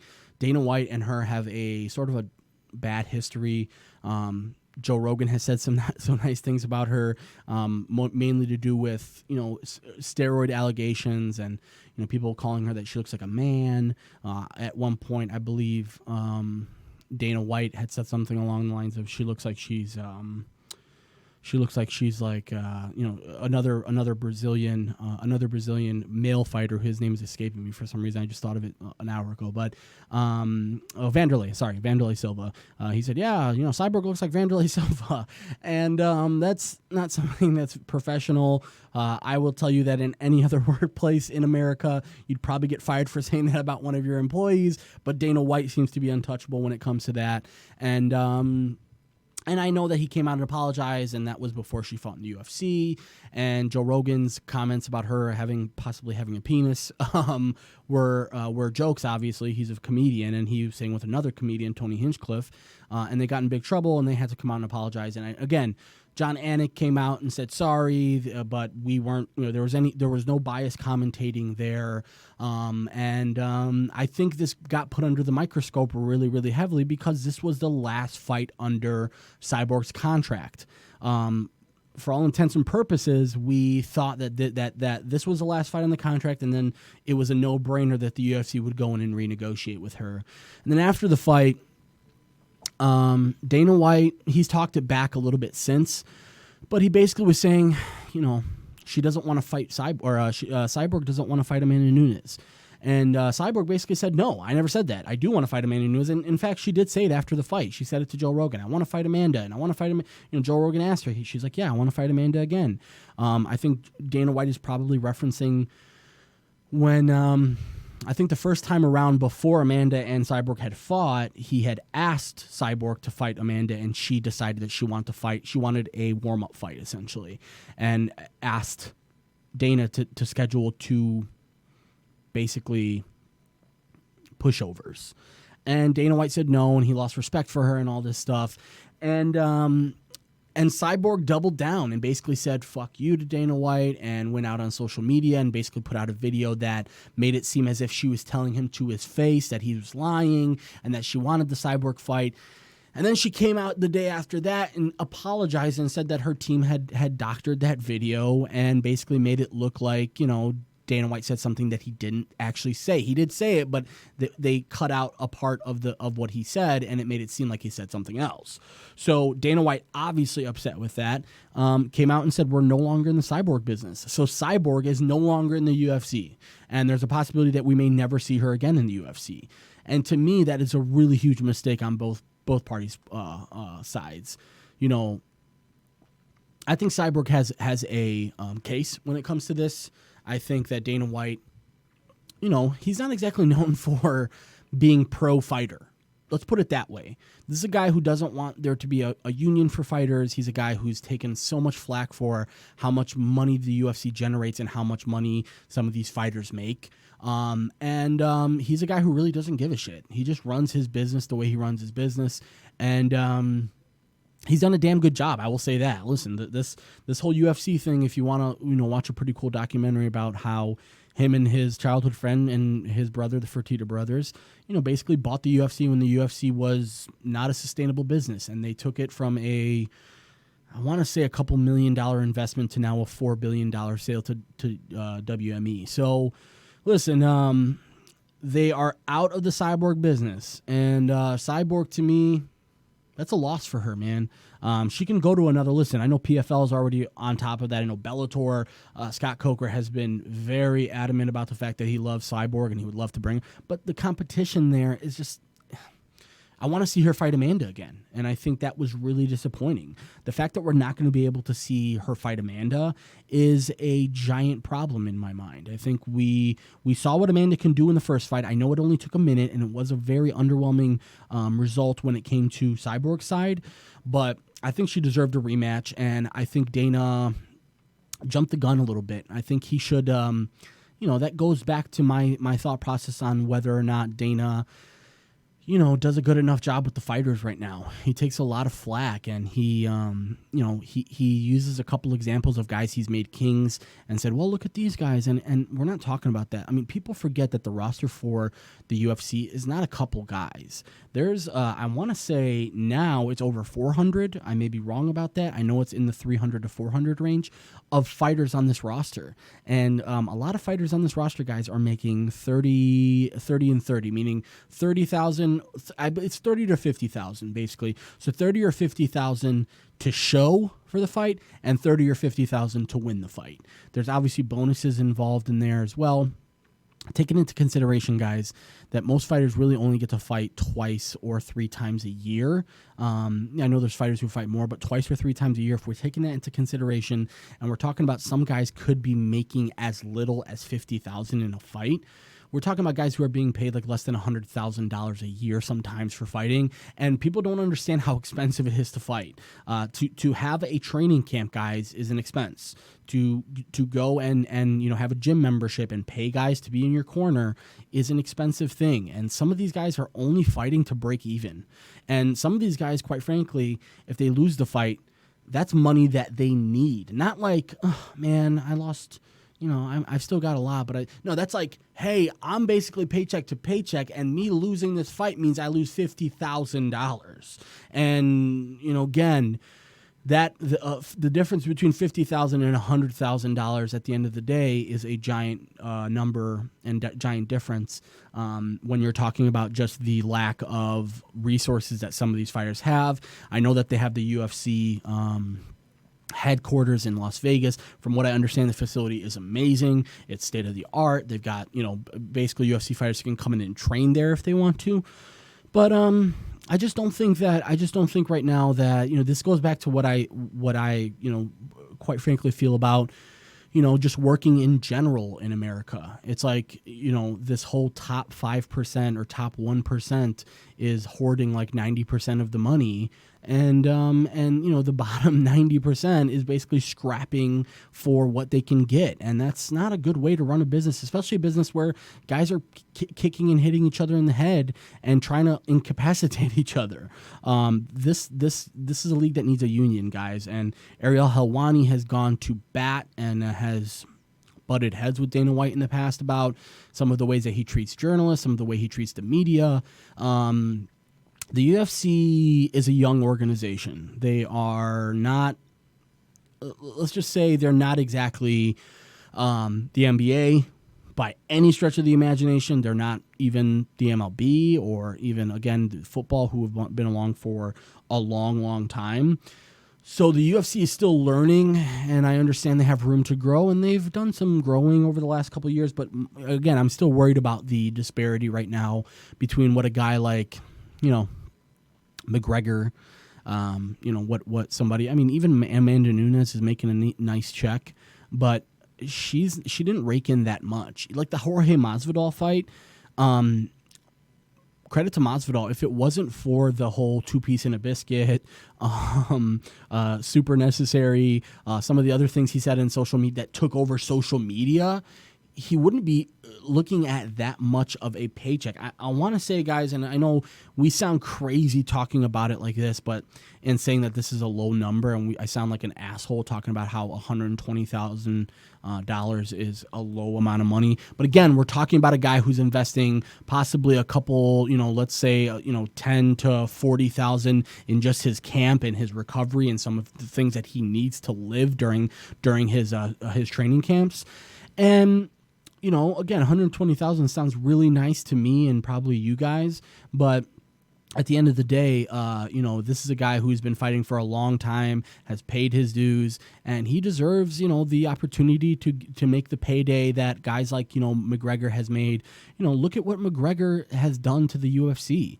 He made so much money that he basically has said fuck you to them so many times that he just basically went and retired and went and boxed Mayweather because he's like, screw it, I'm getting money, guys. I don't need you anymore. You guys have put me on this platform, and if you want me to fight, he wants a percentage of the stock of the whole company. So this is what you do when you empower these athletes with these unsustainable and uneven equity when it comes to the wages that they make. And there's been a couple of fighters, guys, who have put together like GoFundMe campaigns and have went out and tweeted and said, guys, please, I don't have enough to live the next couple of months, let alone have a camp to have another fight. I know Joanne Calderwood is one of those that comes to mind immediately. Excuse me. So the UFC has some work to do, guys. The fight card today, again, it was an early card, and I like those every once in a while, when they're in China or something like that. I know they're going to be, there's a couple really good cards coming up now, guys. One that's going to be in Russia. I know that there's another one in Brazil. And then there's going to be that giant one over in either New Zealand or Australia between Whitaker and Stylebender. That's going to be a fight to watch out for because both of those dudes are savages. And Robert Whitaker, he's got a little bit of question marks around him now. Those two Yoel Romero fights, he survived. And, I know that the first fight, he was incapacitated by one of those, like, side knee kicks that Romero likes to do. And it took effect on Whitaker, and the next time around he was better. But those fights to me were not really that convincing. He did beat Yoel Romero pretty handily, but it gets easier to remember that Yoel Romero is almost 40. He's a guy who is sort of on the latter half of his career. So we will take that into consideration, but. Guys, the UFC right now, there's a couple exciting cards coming up, so I'm really excited to hopefully get in the studio. Unfortunately, I will not be in the studio next week, but I'm definitely going to be able to call in, similar to the way that Nick is today, because I definitely want to wrap up. I know we missed some of the stuff when it comes to the AFC South, guys. So I'm just going to start. All and right. Nick, right. You back, my man? All right. Yeah, dude, my bad, dude. My God, perfect timing. So I had to quickly get off, dude. I would have been pissed if I would have missed the end of the show. No, you're good, brother. Talk about the Colts, bro. Yes, let's do it. So, no, first of all, I'm sorry. Before we go to the Colts, let me get let me list off the schedule for the Jaguars, Nick, and let's talk about what we think they're going to go. So they start the season against Kansas City on CBS on the opening Sunday, at home. Then the next week they're on the road against Houston, at home against Tennessee, and then 2 straight road games against Denver at Mile High, and then at Carolina, and then they have a home game against New Orleans, a away game against Cincinnati, and then 2 straight home games before the bye week. So they play the Jets and Houston at home before the bye week in Week 10. And then at Indianapolis, at Tennessee, and then at home versus the Bucks in Week 13, and then at home versus the Chargers in Week 14, and then 2 straight road games with Oakland, and then at ATL before they finish the season against the Colts. There's a couple of stretches there, Nick, where it's like, my God, how are they going to make it out of there? There's a couple of breaks there with the Cincinnati and the Jets, but once you get into Week 9. We're talking about a home game versus Houston, a bye week, a road game against Indianapolis, a road game against Tennessee. So basically 3 straight division games in a crucial part of the season, and then Tampa Bay, Chargers, Oakland, Atlanta, and Indianapolis to finish the season. What are you thinking for them right now? I can't remember who asked them. I think it was either Calais Campbell or Marcel Darius. Someone asked them, how good did you think that the Jaguars were going to be this year? And their exact answer was, it depends on the offense. Oh, wow. I completely 100% agree. Yeah. So this is kind of what I'm thinking. If Leonard Fournette stays on the field, this is a 10-16. Yeah. With that defense, with that defense, it could be 11-5. Yeah. Especially in that division. Leonard Fournette's the head case, and Nick Foles has to win games. It's an average team, bro. So I'm thinking it's anywhere between 8 wins and 11 wins. I think 8 is the lowest they can go. I think the ceiling is at 11. I think we probably agree on the more likely 8 or 11. But I quite frankly, Nick, I think there are a couple of injuries away on the defense from like being like 6-10. And the reason for that is just simply because they did try to add to the depth of this defense, but when your defense is your focal point of the team, and this is something that you and I will discuss when it comes to the Bears, and right now people are resting on their laurels that, this defense is the best defense in the league, so yeah, well, as long as our offense does decent, we'll be fine. No, guys, that's not how this works. This defense, including, we're talking about Jaguars defense now, has to come out and establish themselves as obviously what we think they're going to be, a really good defense. But then on top of that, they have to stay healthy. Calais Campbell is not a young guy. I know that Jalen Ramsey right now is fighting for a contract. I know AJ Boya is getting up there a little bit. Miles Jack, another guy fighting probably for a contract. So they are a few injuries away from being like 6-10. But I think right now, 8-8 is probably your basement for this team as it's currently constructed. And I think they can win that 10, 11 games pretty easily as long as they can be efficient, and that's what Nick Foles does. So, yep. Awesome. So we'll move on to the last team in the AFC South, guys, and both Nick and I very much agree with the statement that the Colts are far and away the best team in the AFC South right now.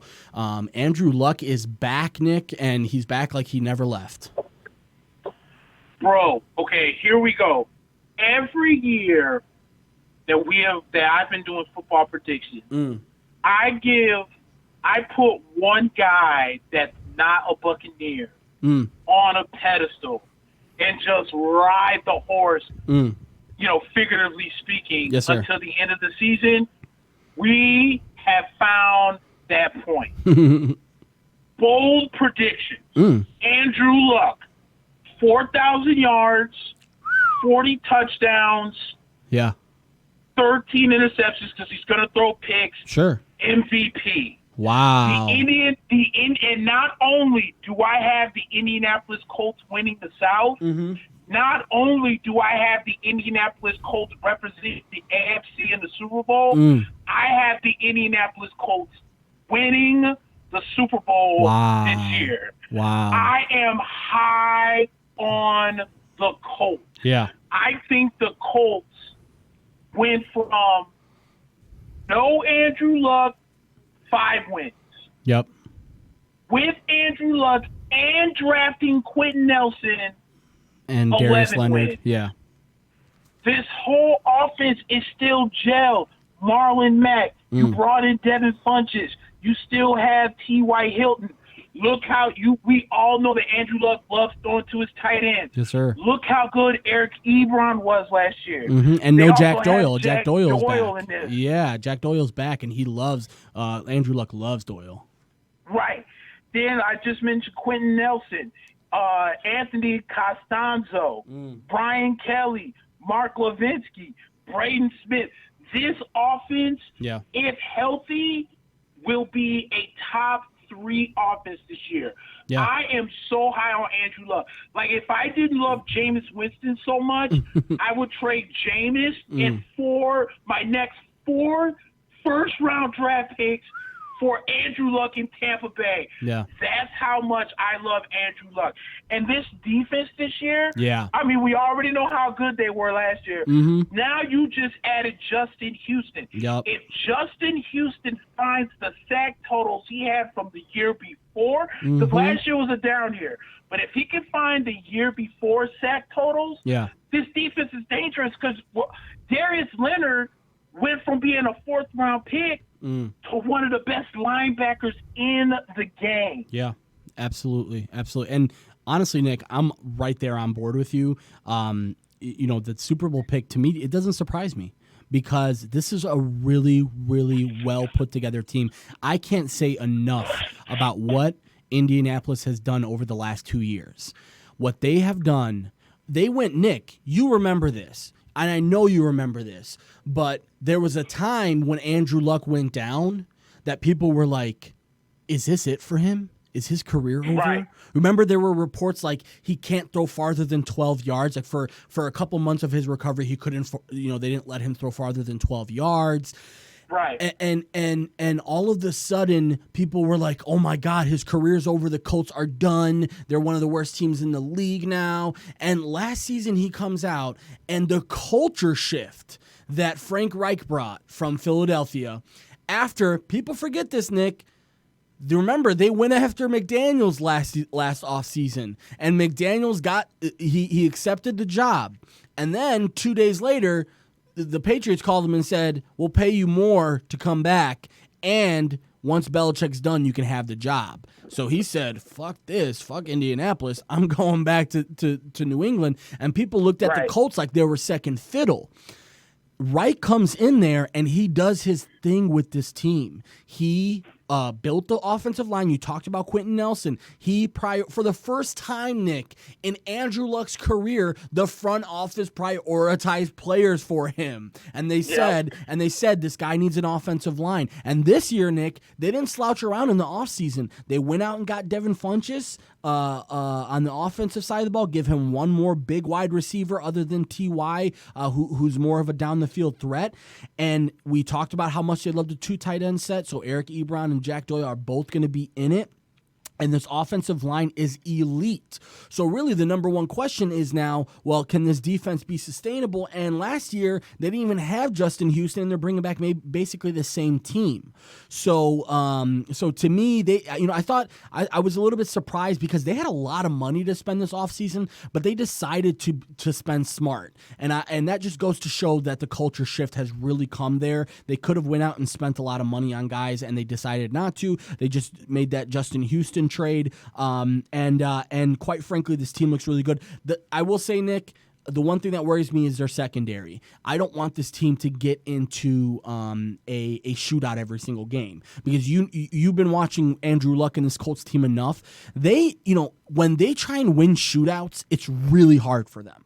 When they are controlling the pace of the game and basically, inflicting their opponent the maximum pressure while also maintaining on defense, they can suffocate opponents. But if they're trying to go back and forth with people, they're not that team. So Marlon Mack is going to be really big this year. I know that Nyheim Hines had a breakout season last year, but I agree, man. Andrew Luck has all of the tools, and he's got right now. They added Devin Funchess, like I said. This offensive line is great. I would probably second your prediction when it comes to his individual stats. Yes, and then looking at their schedule real quick, so they start on the road in back-to-back games between the Chargers and Titans, back-to-back home games against Atlanta and Oakland, and then they're at Kansas City in the AFC, the divisional round playoff, or the semifinal in the playoffs. Then they got the bye week. Then it's back-to-back home games against Houston and Denver, at Pittsburgh, back-to-back home games against Miami and Jacksonville, at Houston, home against Tennessee, at Tampa, Monday night at New Orleans versus Carolina, and then they finish off in Jacksonville. I got them 12-4. Oh wow! I got the Colts at 12-4, winning. Not only they win the South, I think they will at least get the second, because I'm afraid about that Kansas City game because of what you said about their secondary. If they can't get to Mahomes, Mahomes is going to go ahead and destroy their secondary. Yeah. However, so I think if Kansas City finishes 12-4 and the Colts finish 12-4, obviously the Colts are going to go ahead and get that 2 spot. Yeah. I'm telling you, man, I'm super high on this team. Yeah. So I got them at least at 12-4. And as I said, they're my Super Bowl representatives. They're my Super Bowl winners. Yeah, I would say my early picks for the AFC right now is Kansas City and Indianapolis. I think that's pretty clear to me. I think the Patriots, we were high on them when we talked about them because it's hard to doubt them at this point, right? They just go out and they do their thing. I just don't think right now the Patriots can be expected to be in the AFC Championship like we can expect Mahomes to do and Luck to do. I think that's going to be an amazing AFC Championship game. I'd probably, if you're asking me right now, I'd probably take Kansas City in that, just simply because Kansas City, they are built on shootouts. That's literally all they can do. All they can do is shootouts. I mean, they're I always say this. Listen, I love Patrick Mahomes. He won me a league last year in fantasy football, and he had a tremendous individual season. But I would say the one group that he should be thanking and kissing their feet is his own defense, because if it wasn't for his own defense, he wouldn't need to put up those types of numbers. So that goes without saying. But okay, Nick. So yeah, I think we're both in agreement right now. I would probably venture to say they're an 11-win team as they currently go, but they could go. I mean, Nick, they could go 13-3 with that schedule because they do tend to dominate within the division. Meaning, if they can take 5 of 6 or something like that from within the division, they can easily be in the 13-win column. So I would venture to say, again, we agree, AFC Championship for KC and Indianapolis, and we'll see what we're thinking next week for the NFC. But Nick, we have gone for 2 hours and 45 minutes today. I think it's probably a new record for us. So we had the discussion about the Yankees, and we both lost our minds, and we're back to earth now. So fair enough. My man Nick. So yeah, next week, I'm sorry I gotta leave you solo in the studio next week, but I will definitely be calling in, and we'll be talking. We'll be starting our NFC stuff, because I'm anxious to get those division wrap-ups done, because I really want to talk fantasy football with you, man. Oh, yes, sir. The fantasy, I know I have a couple leagues that I'm in that draft really early. I have a draft next week and a week after that, but most of my drafts are going to be coming within the next month or so. So let's definitely work on the NFC stuff, because I want to 100% get into fantasy stuff. And we've got a couple, I was saying this while you were off, Nick, we've got a couple really awesome UFC cards coming up too. The Khabib Poirier fight, and then after that you got the Whitaker and Stylebender fight. So those cards look really good. And I don't know if you saw this, Nick. Did you see the whole Cyborg drama with Dana White? I did not. Oh, okay. Yeah, I talked about that pretty extensively. Cyborg had her fight last week. She won, and she felt like the UFC treated her badly. And Dana White said she lied, and they had a back and forth. And then basically Dana White said, "I'm not going to sign Cyborg." And Cyborg is no longer going to be in the UFC. So it's a shame. I think it's dumb. I think it was an automatic yes to fighting Amanda Nunes again, because quite frankly, Nick, who's left for Nunes? What does Nunes have to prove at this point other than to beat Cyborg again? And right. And now we can't see that happen, unfortunately, which it does piss me off a little bit, because now she's going to go to PFL or Bellator and probably tear up the whole damn league. And I'm hoping maybe she goes to ONE FC, because ONE FC's been taking a lot of guys. But yeah, that's what we did on our MMA segment. So yeah, Nick, anything else here before we wrap up, my man? Last thing I need to say is I will do a bear cave tomorrow. Yes, sir. And then other than that, though, we are 11 days for my trip to New York. I'm very excited. Nice. And other than that, though, I'm definitely looking forward to talking to NFC next week. So we can talk to some interesting, real football. Nice storylines. AFC nonsense, even though I have an AFC team winning the Super Bowl. Yeah, no, I'm definitely excited to jump more into football, man. And like I said, once we wrap that up, I'm all over the fantasy football thing. So, Nick, I appreciate you, brother. Thank you for taking the time out, man. I know you're busy right now, but you held it down for me, and definitely appreciate that. So I will do the same for you next week, my man. So, all right, brother. So I appreciate you, brother. I love you, man. And you know what? I'm going to go watch some conspiracy videos when I get home. I might be on board, because I don't believe we went to the moon, so I think I can get onto your bandwagon. You know what I'm saying? I'm a conspiracy theorist, too. That makes both we of can us. have a conversation. We can sit around, put a pot of coffee on, because I got a lot to say when it comes to nonsense, what we do. I'll be the one making the tinfoil hats for us, okay? I got enough at home. All right, brother. I love you, man. All right, I appreciate it. I'll talk love to you next bro. week, okay? All right, for sure. Peace.